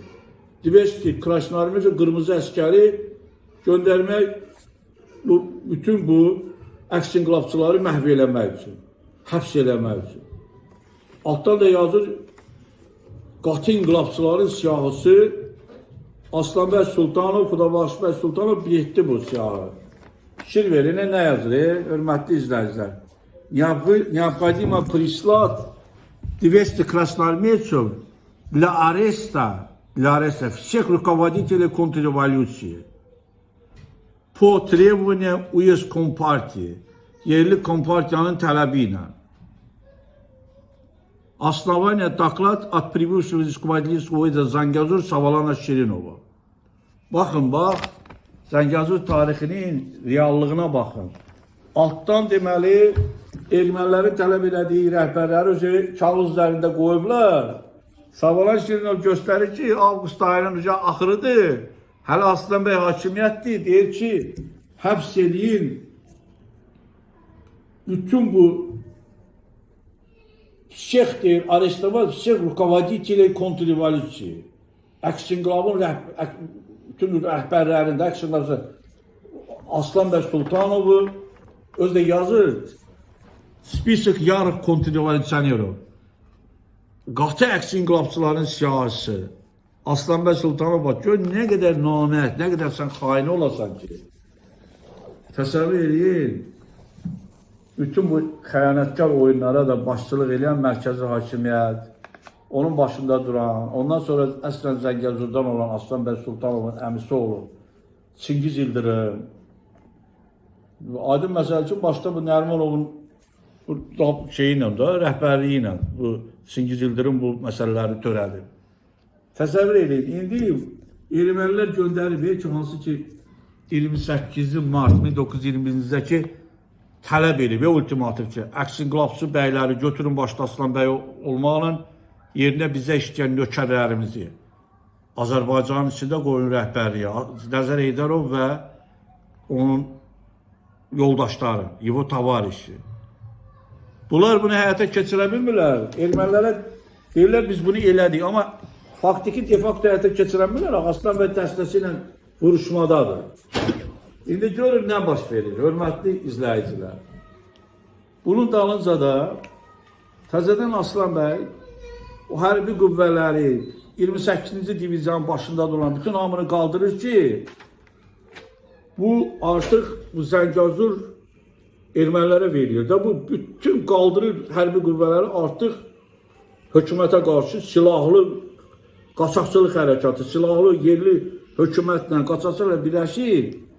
Bunu yazırlar, indi bu sonralar Sovet dövründə bu Nəzər Heydərov kimi o biri adamlar bildirirdilər ki, Aslan bəy hökumətə qarşı çıxdı. Aslan bəy hökumətə qarşı nəyə görə çıxdığını amma bildirmirlər ki, Aslan bəy hökumətə qarşı ona görə çıxdı ki, ona görə ki, Zəngəzur vətəni satılırdı. Onlar kəfən geyib çıxıb hökumətə qarşı. Yəni bax, təsəvvür edin, bu eybəcərliyə baxın. Siz Aslan bəyin gördüyü bu döyüşləri, apardığı İran xanların üst-üstə qoyub, Əriyyət xanı, Heydərqulu xanı, Əriyyət xanı, Ərşad xanı, Kiçik xan, nə bilim, şimdi hamısı bunun əməliyyatı, bu məhv edir. Götürüb yazırlar ki, biz belə əməliyyat qurduq, yalanlar kağız üstündə, hakimiyyətdə budur da. Avqustun hələ neçəsidir yazır ki, bu rəhbərləri götürün. Bəs 200 adam göndərin, bunları həbs edin, yerli Kompartiyanın tələbi ilə, Komünist Partiyasının tələbi ilə. Nəzər Heydərov, Savalaşırım, bu həmin o milli xainlər. İndi hörmətli izləyicilər, mən biraz bunu qısaltmaq üçün çox sözlər var, danışmaqla qutarası işlər deyirlər. Bax, buyurun, baxın, burada nə yazılır? Azərbaycan Xalq Cumhuriyyətinin ensiklopediyası. Azərbaycan Xalq Cumhuriyyətinin ensiklopediyası. Burada nə yazılır? Baş redaktorda Yaqub Mahmudovdur. Həmin o Zəngəzur qədim Azərbaycan torpağı və Qubatlının qapısı. Yalana qapı eləyib. Zəngəzur, Qubatlının Zəngəzur. Həmən bu Azərbaycan Xalq Cumhuriyyəti ensiklopediyası 2-ci cild. Baş redaktorda Yaqub Mahmudov. Lider nəşriyyatı Bakı 2005. Burada görün nə yazılır. Həmən burada 39-cu səhifədə yazılır. Baxın, 39-cu səhifədə. Baş redaktorda Azərbaycan Xalq Cumhuriyyəti ensiklopediyasının baş redaktorda Yaqub Mahmudovdur. Burada göstərilir Çingiz Yıldırım. Çingiz Yıldırımın Xalq Cumhuriyyətinin devrilməsində rolu. Yəni Çingiz Yıldırım tüm varlığı ilə Xalq Cumhuriyyətinin devrilməsindəki rolundan yazır burada. Və bunun o anti-milli, indiki milli dövlətimizə xəyanət elədiyinə görə də adı Polteynikdən götürüldü. İndi buna da orada yerdə qulluq edən Nəzər Heydərovlar, Sabala Şirinovlar kim olur ki? Bunların başında duran adamlar artıq bu cumhuriyyətimizin, milli hökumətimizin düşməni sayılırlar. Faktlarla da yani. Yani burada ki bu hemen bakın Azərbaycan Xalq Cumhuriyyəti Ensiklopediyası. Hörmətli izləyicilər tanış ola bilərlər. Yani indi bu fikirləşirəm ki, hələlik bu ikinci hissədə bu arxiv sənədləri ilə bağlı hissə yekunlaşdırıb, yani o kronologiyanı bacardığım qədər sizə göstərə bildim. Yani o ermənilərin tələb etdiyi adamlar kağız üzərində rəhbəri olur. Bunlar yalandan Aslan bəyin fəaliyyətinin öz adları ilə yazırlar ki, biz vuruşmuşuq. May ayından. Bəylərov, Baba Mamedov olur polis, Qazanın Naçaniki, obrisi icra. Şimdi yalandan bir dəfə kağız üzərindən Bəlkə də bunu qəbul edir. Xoşbəxtlikdən məxfi fondda Aslan bəyin yazdıqları da hamısı qalır. Ona görə də indi hələlik bu arxiv sənədləri ilə bağlı hissəni burada dayandırıb, indi bəzi bu həmən dövrdə bizim xalq yazıçıları, yaşlı insanların yazdıqları arxiv sənədlərinə müqayisəli təhlil üçün bəzi məqamları da oxucuların nəzərinə çatdırmağı vacib bilir. Çünki həqiqət deyirlər ki, müqayisəli təhlildə üzə çıxır. Fuad müəllim, Nəzər Heydərov da Aslan bəyə qarşı bu dərəcədə qisas hissinin əsas səbəbi nədir? Təsəvvür edin, bu hörmətli izləyicilərin nəzərinə çatdırmaq istəyirik ki, bu Nəzər Heydərov başda deyəndə ki, onların hamısı bir yuvan quşudur. Çingiz İldırımın himayə elətdiyi o yerli bolşeviklər, Sabala Şirinov, Mirza Muxtar Bayramov, ümumiyyətlə bunların həm də axı bu müsavat hakimiyyəti, Cumhuriyyət hakimiyyəti dövründə bunlar var qüvvələrlə işləyiblər milli hökumətin əleyhinədir, onun devrilməsi uğrunda. İndi sizə bir 1970-ci ildə Xalq yazıçısı Əli Vəliyevin Zəngəzur Dağları adlı bir kitabı var. O kitabdan bəzi hissələri sizin nəzərinizə çatdırmaq istəyirəm. Deməli, səhifə 52-də Zəngəzur Dağları kitabında. Səhifə 52-də göstərir ki, yazır Əli Vəliyev. Teymur Müskanlı kəndində. Bu Teymur Müskanlı kəndin xahiş edirəm, hörmətli izləyicilər. Bunu biraz diqqətinizdə saxlayın. Teymur Müskanlı kəndində yüzbaşı mirzəsi işləyən, söhbət 1918-19-cu illərdən gedir, Cumhuriyyət dövründə. Teymur Müskanlı kəndində yüzbaşı mirzəsi işləyən, Nəzər Heydarovdan şübhələnən, Teymur Müskanlı kəndində yüzbaşı mirzəsi işləyən, Nəzər Heydarovdan şübhələnən Dundarlı pristavı, onu tutturub qollarını bağlatdırmış, və at döşünə saldırıb hüzuruna apartmışdır. İndi gör nə yazır bu? Dundarlı pristavı gör nə deməkdir? Dundarlı həmin 18-ci ildə, baxın hörmətli izləyicilər, arxiv sənədi də təsdiq edir bunu, bir mənalı. Bakın, Dondarlı priz 1918-ci ildə Dondarlı Zəngəzur qəzasının mərkəzi olub. 1918-ci ildə Dondarlı mərkəz olduğuna yazır Dondarlı priz, yəni Qəza Mahal pristavı. 18-ci ildə də Aslan bəy Sultanov həm hərbi qüvvələrin komandı, həm də ki Qəza Mahal pristavı da olur. İndi nəzər kitabında yazırdı, onu göstərəcəyik biz və sizlərə nümayiş elətdirəcəyik. Deyir Nəzər Heydarovdan Müskanlı kəndində yüzbaşı mirzəsi işləyəndə Nəzər Heydarovdan şübhələnən Dondarlı pristavı onu həbs elətdirib qollarını bağlatdırmış, at döşünə saldırıb hüzuruna apartmışdır. Dondarlı pristavı ilə Qəza qazisi Beyrul Behçət balkonda dayanmışdılar. Həyətdə çoxlu adamlar var idi ki, Elə ki, strajniklər, Rusça yazıblar da, milislər, Nəzər Heydərovun qollarını açdı, pristav cəmaata üst tutdu. Qolları açılan şəxs bolşevikdir, dinsizdir. Bunlara diqqətlə eləyir. Həqiqətən bunlar bolşevikdir. Bolşevik də Nəzər kitabında yazır ki, biz bolşeviklər Allah'a inanmırıq da, ateistlik, əstəğfurullah. Yalan yazır, bu bax, həmən bax, Aslan bəydən gedir söhbət. Qolları deyir, açılan şəxs bolşevikdir, dinsizdir. Yəni, artıq sənədləri sübut edir, o həm bolşevikdən də bu millətin, hökumətin əleyhinə işləyir də, dinsizdir. Amma burada Əli Vəliyev yazır ki, yüzbaşı mirzəsi işləyən Nəzər Heydərovdan şübhələnən. Bu şübhə deyil, Nəzər Heydərov öz kitabında təsdiq edir ki, 52-ci səhifədə. Mən Cumhuriyyət dövründə Teymur Muskanlı kəndində kənd mirzəçisi işləyirdim. Bu mənə Xınzırək erməni ilə, Xınzırək təşkilatı ilə əlaqə yaratmağıma imkan verirdi. İndi o kitabı da göstərəcəm sizə.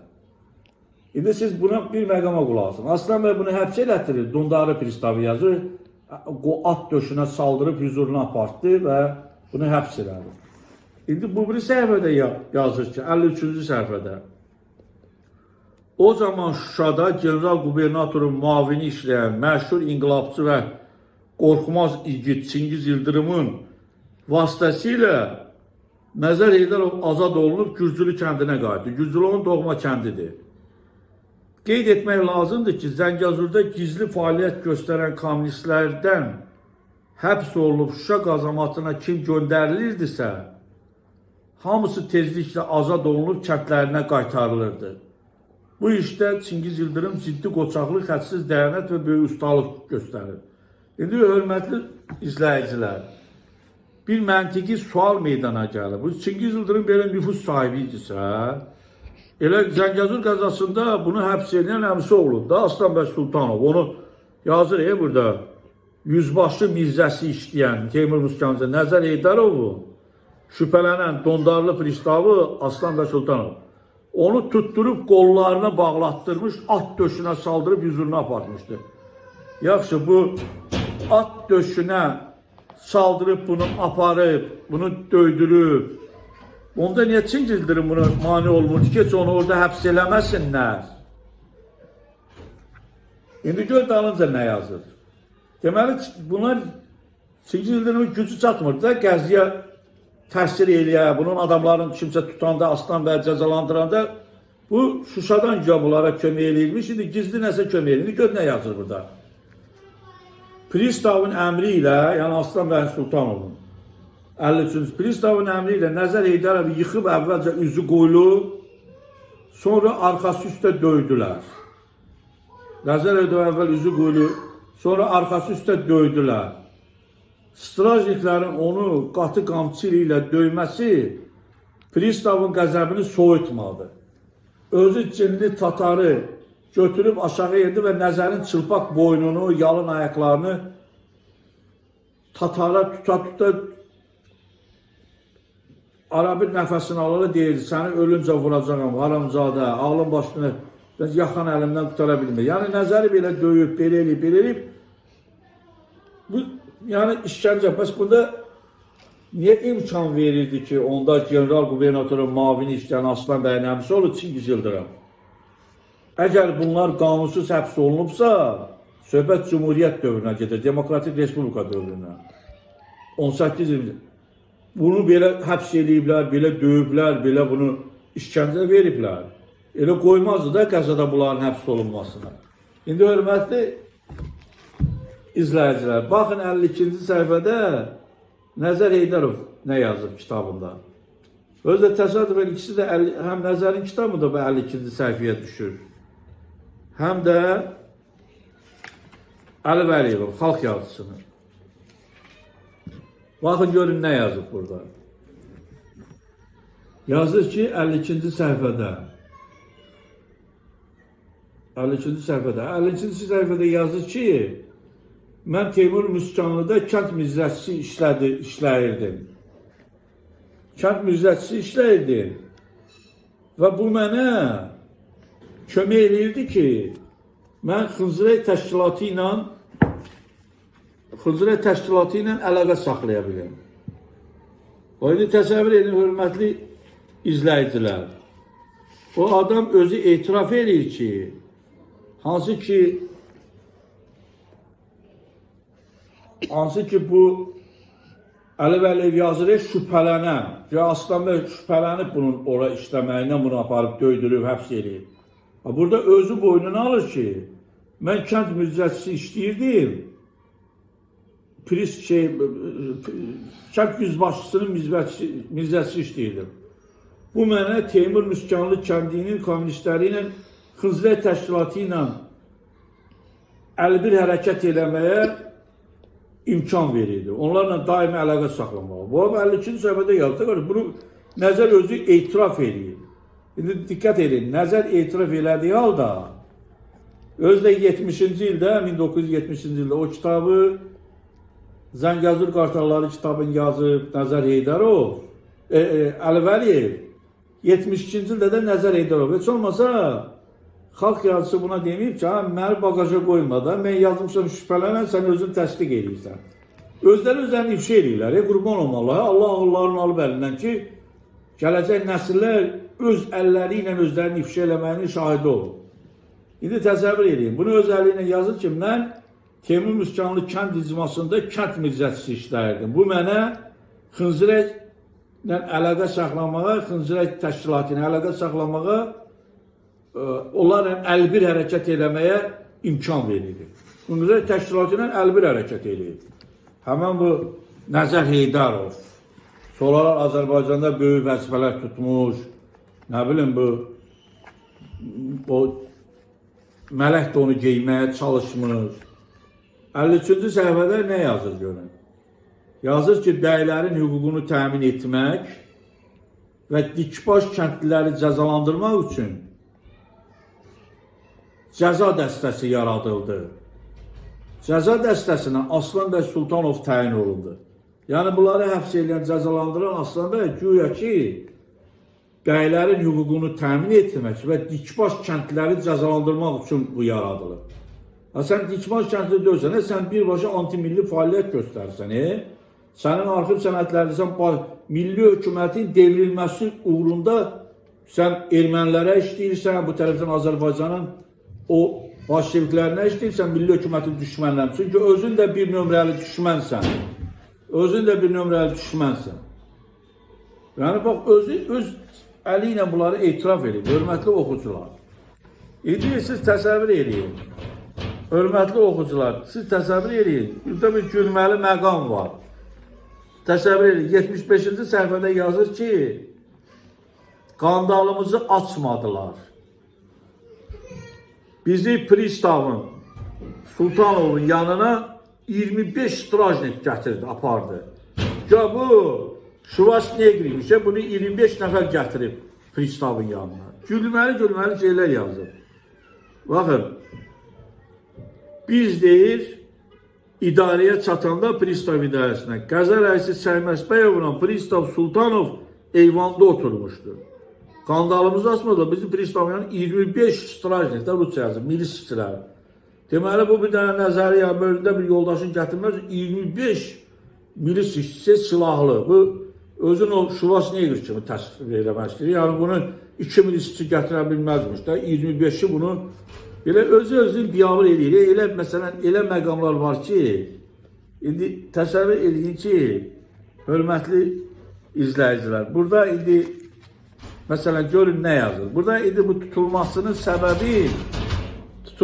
səbəbini biz bildirdik də sizə. Tutulmasının səbəbini biz bildirdik. İndi burada başqa bir məqama da diqqət yetirməyi vacib bildik. İndi siz, hörmətli dinləyicilər, bu məsələyə də xahiş edirəm diqqət yetirin. Deməli, yazır ki,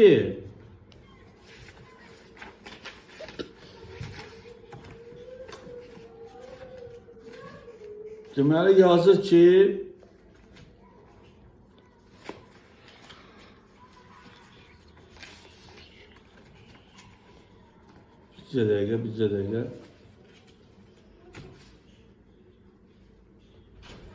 Deməli, burada yazır ki,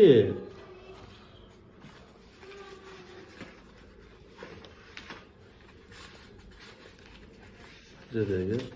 Yazır mən 1902-ci səhifədə yazır ki, mən Teymur Muskanlı kəndində İnqilab Komitəsində işləyirdi. Deməli, müsavat dövründə də bu özün indi hansı yolundansa, hansı fırıldaqlansa Teymur Muskanlı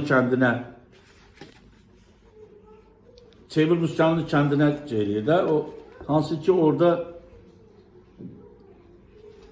buna yaxındır da Xınzıray kəndinin erməniləri ilə o əlbir fəaliyyət göstərmə özünü dediyi kimi. Siz indi hörmətli dinləyicilər, diqqət edin, yazır ki, biz çətin vəziyyətə düşəndə Qəzada artıq o Çingiz Yıldırım gəlib bizə ruhlandırırdı. Bizə deyirdi ki, siz səbirli olun, belə olun, Bosuda inqilab qələbə çalacaq, bizi ruhlandırırdı ki, yerli hökumətə qarşı siz iş aparın da. Yəni biz ruhdan düşəndə Çingiz Yıldırım gəlib həmən bu kitabda göstərir də. Ki gəlib bizi indi burada bir acayip yer var. Oranı sizə göstərməyə çalışıram. Bunun ardınca da bildirir ki, Nəzər Heydərov Əmrah Məmşoğluna sən deyir, naq yeri xahiş eləmirsən ki, məni də burada saxlayın, buraxmayın da. Yəni Nəzər Heydərovu buraxmırsınız, məni də burada həbsxanada saxlayın. Belə gülməli, belə öz səviyyələrinə uyğun, öz səviyyəsinə uyğun Nəzər Heydərov kitabında belə şeyləri yazır ki, hansı ki 5 yaşında uşağın gülməyə gəlir ki, deyir ki, mən dedim ki, məni də saxlayın türmədə. Nəzər Heydərov əgər buraxmırsınızsa, məni də saxlayın. Nəzər Heydərov da deyir ki, nahaq demirsən ki, məni də burada türmədə saxlayın. Bəs sən nahaq demirsən ki, Nəzəri buraxmırsınızsa, məni də türmədə saxlayın. Bunlar da deyib ki, hökumət adamlar ki, nə danışsan, Əmrah Məmşov, biz səni burada saxlaya bilmərik, nə danışsan, biz səni buraxacaq. Deməli, Əmrah deyib, yox, məni də Nəzəri buraxmırsınız, məni də buraxmayın. Antimilli fəaliyyət göstərən cinayətkarı. Cinayətkarı müdafiə eləyir. Bunlar da deyiblər, yox, nə danışsan, səni biz burada saxlaya bilmərik, Əmrah Məmşoğlu. Bunu da dalınca Əmrah Məmşoğlu gəlir bunun yanına deyir ki, səni buradan buraxdırmaq üçün neyniyim? Belə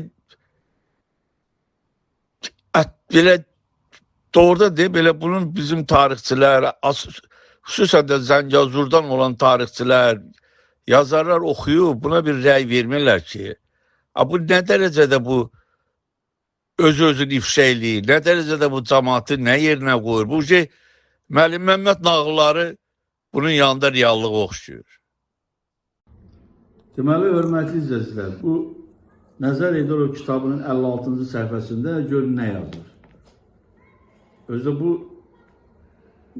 həmən Cumhuriyyət dövründən yazır da. Bu Aslan bəy 1920-ci ilin aprelin 28-dən sonraki ona fövqəladə səlahiyyət verib. 23-ə qədər orada fəaliyyətindən bir kəlməyə. Ancaq bunun o Sovet dövrü üçün qəbul olunmayan müsavat hakimiyyəti dövründəki olan fəaliyyətindən danışır. Bu da həmin 1918-20-ci illərdə Cumhuriyyət dövründən danışır. Gör nə yazır. 56-cı səhifədə yazır ki, Aslan bəy təpədən dırnağa qədər silahlanmış strajniklərlə Əliqulu Şağı kəndinə gəldi.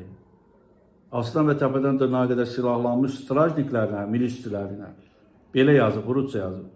Əliqulu Şağı kəndinə. Bu gün deyir, bütün kəndlilər 80 nəfər, bəlkə də çox əllərində silah kənddə gəzir, Əmrah Məmşoğlunun əmrini gözləyirdilər. Deməli, Aslan və təpədən dırnağa qədər silahlanmış milisçilərlə, strajniklərlə Əliqulu Şağına gəlib, bunu da qarşısını kəsən 80 nəfərlə Əmrah Məmşoğlunun əmrini gözləyirmişlər də, o yerli adamlar. Bu müsavat hökumətinə qarşı Cumhuriyyətin yerli qəza hökumətinə, Zəngəzur hökumətinə qarşı çıxa bilirmiş Əmrah Məmşoğlu. Əmrah Məmşoğlu da nəzərə işləyirmiş. Gör, indi dalınca nə yazır. Güya ki, bu hökumətə qarşı bu silahlı müqavimət göstərmək istəyirmiş Əmrah Məmşoğlu. Aslan bəy başa düşürdü ki, strajniklərin, yəni Aslan bəyin tabiçiliyində olan milis işçilərin kiçik bir səhvi ehtiyatsızlıq üzündən bütün dəstə həbs oluna bilər.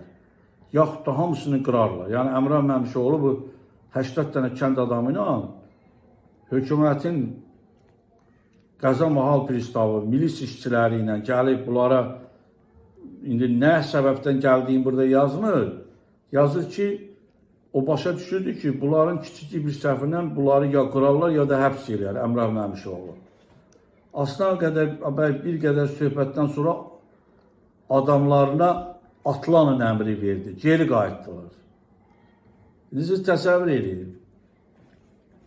Burada mən əvvəl bildirdim ki, bu Əli Vəliyev də kitabında yazır ki, bu Teymur Muskanlı kəndində kənd mircəçisi işləyəndə Cumhuriyyət dövründə. Kənd icmasının kənd mircəçisi işləyəndə bu Xınzırək təşkilatı ilə əlaqə yaratmaq üçün o orada işləyirdi. Və bundan da şübhələnən Aslan bəlkə bu ermənilərlə əlaqəli bu milli hökumətin əleyhinə iş aparır. Anti-milli falan bunu həbs edir. İndi burada gör həbs olunmağı necə Allahdır. Camaatı necə Allahdır. İndi səbəbin başqa cürə deyil.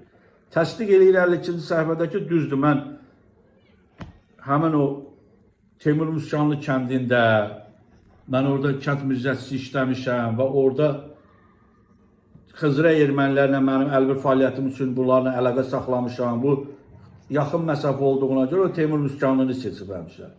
İndi burada həbs olunmasın özünə nəzarət edir, özlərini ifşa edir. Səbəbin başqa cürə göstərir. Gör nə yazır? Yazır ki, Aslan bəyin yazılı məlumatından sonra Qəza hökumətini bu xəyanətə və hiləyə əl atmağa məcbur etdi. Gör Qəza hökuməti bir anti-milli adamı tutmaq üçün xəyanətə və hiləyə əl atıb. İndi qulaq asın, hörmətli dinləyicilər. Gör nə yazır? Bu 57-ci səhifədədir. Nəzər Eydarovun Zəngəzur dağlarında kitabında. Gör nə yazır? Yazır ki, biz Pristav Sultanova tapşırılır ki, Aslan bəy Sultanova Əmrah Məmşoğluna və mənə məktub yazıb hökumət yüzbaşısının ləğv olunduğunu bilsin və gələcəkdə icmanı necə idarə etmək bu mənada öz yanına dəvət etsin. Biz Dəmirçilər kəndinə gəldik. Pristavın idarəsi burada yerləşirdi. Kabinetə girdik, söhbət başlandı. Bir qədər keçdikdən sonra Dondarlı kəndinə gəldi. O dərhal strajniklərə əmr verdi, bizi həbs etsinlər. Bizi tutub qazamata saldılar. Həbs etdilər. Əmrah Məmşoğlu ilə bircə bunu tutub həbs edib. İndi fikir verir. Bu bir səhifədə sizə dedim ki, Əmrah Məmşoğlu 80 adamla Aslan bəydə təpədən dırnağa qədər silahlanınca buna müqavimət göstərmək istəyirmiş. Əgər bu doğrudan da belə olsa, Əmrah Məmşoğlu bunun çağrışına gələr, bilər ki, bu cinayət eləyir. Hər bir müqavimət göstərir Qəza hökuməti. Ən azı bu cinayətkardır, bunu tutarlar. Yəni bu yalan dediyin özü-özün ifşa eləyir, inkar eləyir. Biz də göstərir ki, burada Pristav mənlə birlikdə Əmrah Məmşoğlu'nu da həbs elədilər və bizi tutub qazamata saldılar. Bir neçə saatdan sonra strajniklər, milisçiləri Əmrahı Qəza rəisinin yanına apardılar. Və bir neçə saat keçəndən sonra Əmrah gəlib mənə dedi ki, onu buraxdılar. Onu buraxdılar, Əmrahı buraxıblar. Çünki bütün işlərdə təkcə məni müqəssir bilirdilər, təqsirkar bilirdilər. Ona görə Əmrahı buraxıblar ki, günah səndə deyil də, səni bu yola, cinayət yoluna çəkən Nəzər Heydarovdur. İndi baxın, görün, Aslan Sultanov necə istintaqı zərgər dəqiqliyi ilə aparırmış ki, bunun pis yola salan Nəzərdir. Ona görə onu buraxıb ki, bunu Bolşeviklər tərəfinə çəkən də Əmrah Məmşoğlu. Həmən Nəzər Heydarovdur. Bütün bunlardan başqa məni bir də onda təqsirləndirirdilər ki, güya mən Əmrah Məmşoğlu'nun savadsızlığından istifadə edib onu Bolşeviklərin tərəfinə çəkmişəm. Əmrah karıxmış, dilxor halda soruşdu ki, məni buradan buraxdırmaq üçün nə eləsin? Güya Əmrah Məmşoğlu hücum edib hökumətin türməsi dağıda bilər, bunu burax. Belə gülməli söhbət edib. İndi Əmrah Məmşoğlu'nun oradan günahsızlığı sübuta yetirilib buraxıblar. Yəni, hörmətli izləyicilər, qolunda qandal olan adam, nə müqavimət göstərə bilər? Hüquq işçiləri bunu həbs ediblər. Əgər o səhvin, günahın səmimi etiraf eləməsə, üzərinə öhdəlik götürməsə ki, bir də belə cinayətkar ünsürlərə qoşulmayacaq. Yəni o xahiş eləməsi, əfv olunmasını xahiş eləməsə və bunun da islah olunmasına kifayət qədər inam olmasa ki, yəni ki, bu həbsə getmədən islah oluna bilər də, bu həbsxanada yatmasın. Bütün bu məsələlər analiz edilir, istintaq olunandan sonra onu buraxıblar ki, bu yəni cəza çəkmədən də islah olunmağına bunun ümid, güman var. Yəni bu üzərinə öhdəlik götürüb ki, bir də mən bu işlərlə məşğul olunacağım, ona görə buraxıblar da. Xahiş edib ki, məni buraxın, bir də mən belə şey eləməyəm. İndi bunun da alınca gəlib deyir, səni buradan buraxmaq üçün neyiniyim həbsxanada? Belə biabırçı, gülməli, öz səviyyəsinə uyğun, dünya görüşünə uyğun.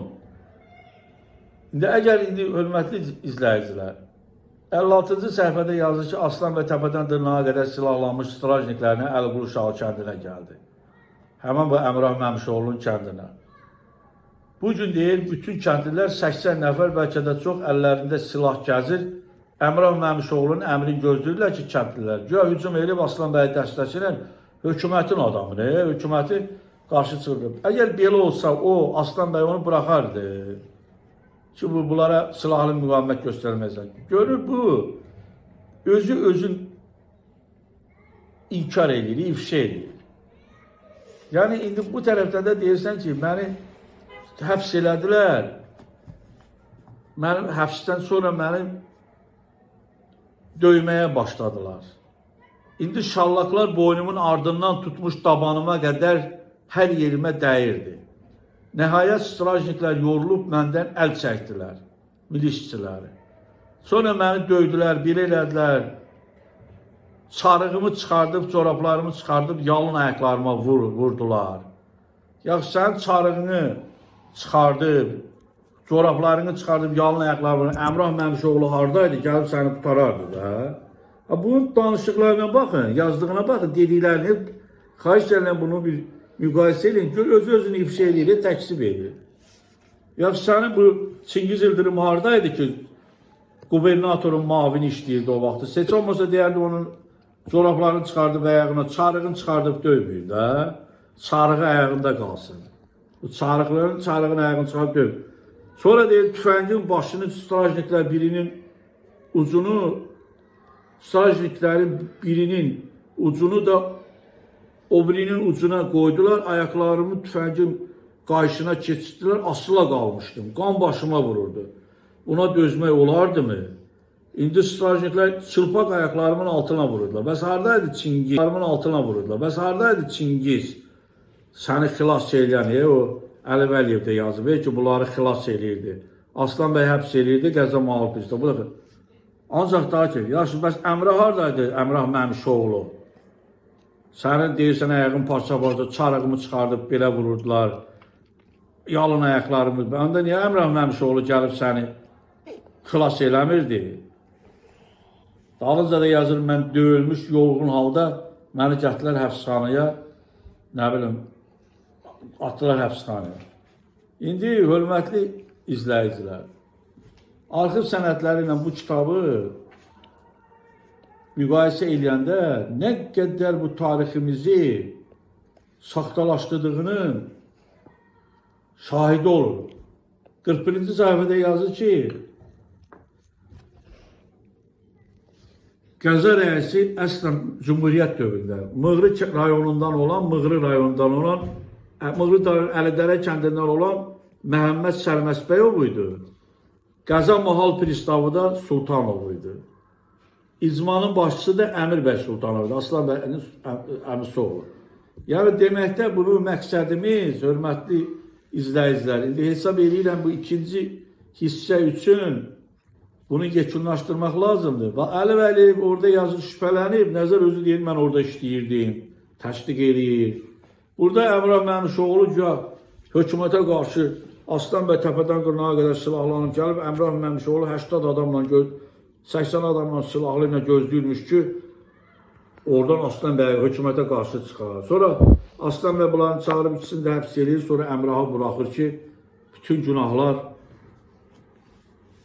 şeydir də, Nəzər Heydarovdadır. O bunu yoldan çıxardıb, savadsızlığından istifadə edib, bolşeviklərin tərəfinə çəkir. Bütün bunların, bu məsələlərin məntiqi təhlili, arxiv sənədlərinə əsasən təhlili bir dəfə onu göstərir ki, bu Nəzər Heydarovun ürəyində olan şəxsi qisas hissi olur.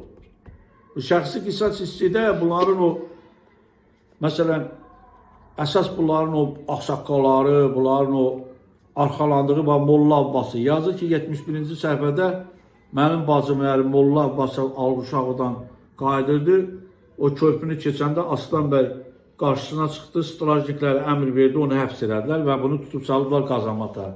İndi bu yazır ki, bunu döydülər, saldılar qazamata. İndi ən nəhayət, hörmətli oxucular, bir dənə də məsələni deyəndən sonra bunu artıq bu ikinci hissəni hesab edirəm ki, yekunlaşdıraq da. Üçüncü hissədə də deyiləsi sözlər olacaq. İndi görün burada bir məqam var, ona xahiş edirik, o məqama da nəzər yetirək. Deməli, Nəzər Heydərov 32-ci səhifədə yazır ki, 1909-cu ilin baharında Şirəli bəy Sultanov Aslan bəygilin əmisi oğlu. Bunlar Şirəli bəy Sultanov kəndlərini bəylərin meyvə ağaçlarına arx çəkməyə toplayırdı. Şirəli bəyin nökəri kəndə gəlib Molla Abbasdan at istədi. Molla Abbas, Mollanın arvadı mənim bacım atı vermədi. Bax, mən sizə dedim, o Molla Abbas Aslan bəy əmr edib, tutub salıb içəri belə, həbs elətdirib qazamada. Mollanın arvadı mənim bacım atı vermədi. Buna görə də nökər bacımı söydü. Mən buna dözməyib nökəri daşa bastım. Bu dözməyib də bacısını söyməyən daşa bastım. Səsə qadınlar çıxdılar və ata parmağı qoymadılar. Mən həyəcanlanmış halda bəyə şikayət etməyə başladım. Düz bəyin üzünə dedim, niyə sizin nökəri atımızı aparır, hələ üstəlik bacımı söyür. Bəy sözümü axıra qədər qulaq asmayıb, yaxamdan yapışdı, məni döyməyə başladı. Şirəli bəy Sultanov bunu döyüb. Bunu dediyin deyir, amma yalandır bu çox. Mən döyülmüş, suyu süzülə evə qayıtdım. Güya Şirəli bəy bunu döyüb, bu da döyülmüş, suyu süzülə evə qayıtdım. Molla Abbas bu zaman Gorustaydı. Bunların o yeznələri Aslan bəy həbs edən, bunların o ağsaqqaları. O bu əhvalatı eşidib Sultanovların ağsaqqalı Cabbar bəyə və Rüstəm bəyə məktub yazdı. Ki, bu məktubunda xəbərdarlıq etdi ki, Sultanovların ağsaqqalına, dəlilərinizə öğüt verin, bizim də dəlilərimiz var. Dalıca da yazır ki, yayda biçildən sonra biz bir aylığa Danzaverin 3 kilometrliyindəki Maç kəndinin yaxınlığında yaylağa köçürdük. O vaxtlı bizim bəylər orada yaşayırlar, Maç kəndində və Aslan bəyin atasına məxsus olub o kənd. İndi görün nə yazır, hörmətli izləyicilər. Burada yazır ki, həmən o Cəlal bəy Sultanov gəldi, indi bunu uzun-uzadı oxumuram. Gəldi, Cəlal bəy bağırdı, Cəlal bəy Sultanov. Bu çar zabiti olub, çar general olub, o burada çar zabiti yazdı, Sultanov. Cəlal bəy bağırdı, niyə durmuşsunuz? Nə bilim, mən deyirəm, bunların inəklərini kəstirmək istəyirmiş kimə nəsə, yazıda ağlına gələni.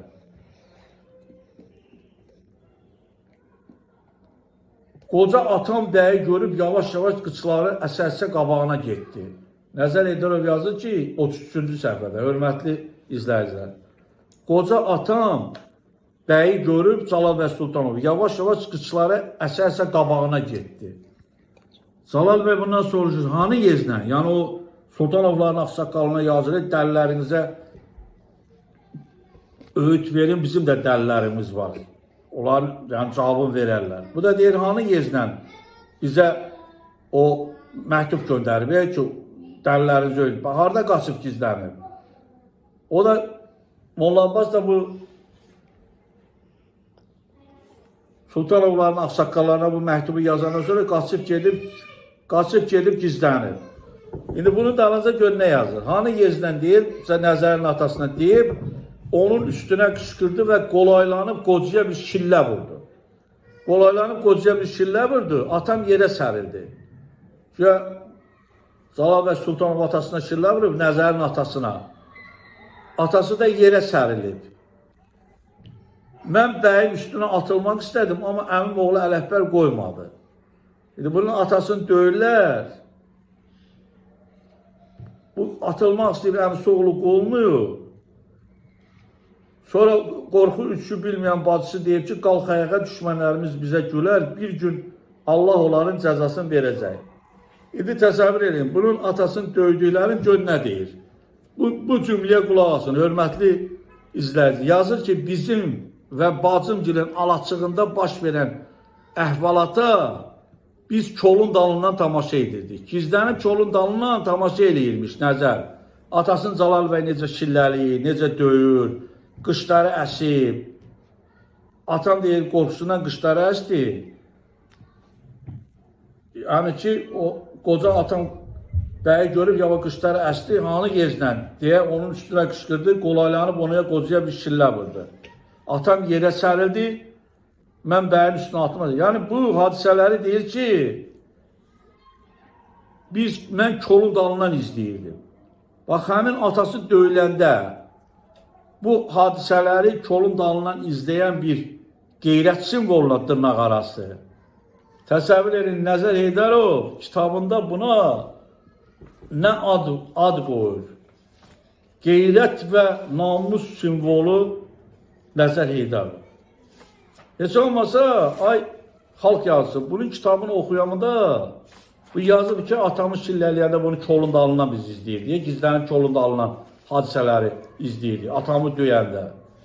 Bax, həmin burada Nəzər Heydərov, Əli Vəliyev yazır buna, baxın. Kitabın üzündə yazır ki, diqqət edin, qeyrət və namus simvolu. Əli Vəliyev xalq yazısı, 72-ci ildə yazdı, sən 2 il bundan qabaq yazmışsan bu kitabı. Heç olmasa buna deyərdin ki, ayıbdır da, sən bunu eləmişsənsə də kitabda yazmayı.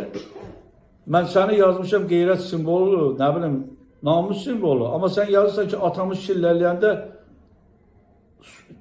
Cəlal bəy Sultanov bu hadisələri biz kolun dalından izləyirdik. Hansı ki, deyirsən, atamı şillə ilə vurdu, atam sərildi yerə, nə bilim, atamı belə döydü, mən də bu hadisələri kolun dalından izləyirdim. Kolun dalından bu hadisələri izləyən adamın adın xalq yazıcısı Əli Vəliyev qoyub, qeyrət və namus simvolu.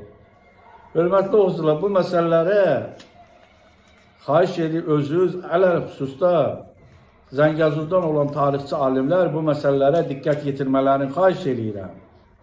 Çünki bu məsələlərin gənc nəslə çatdırılmağı vacibdir ki, bundan bir ibrət dərsi götürsünlər.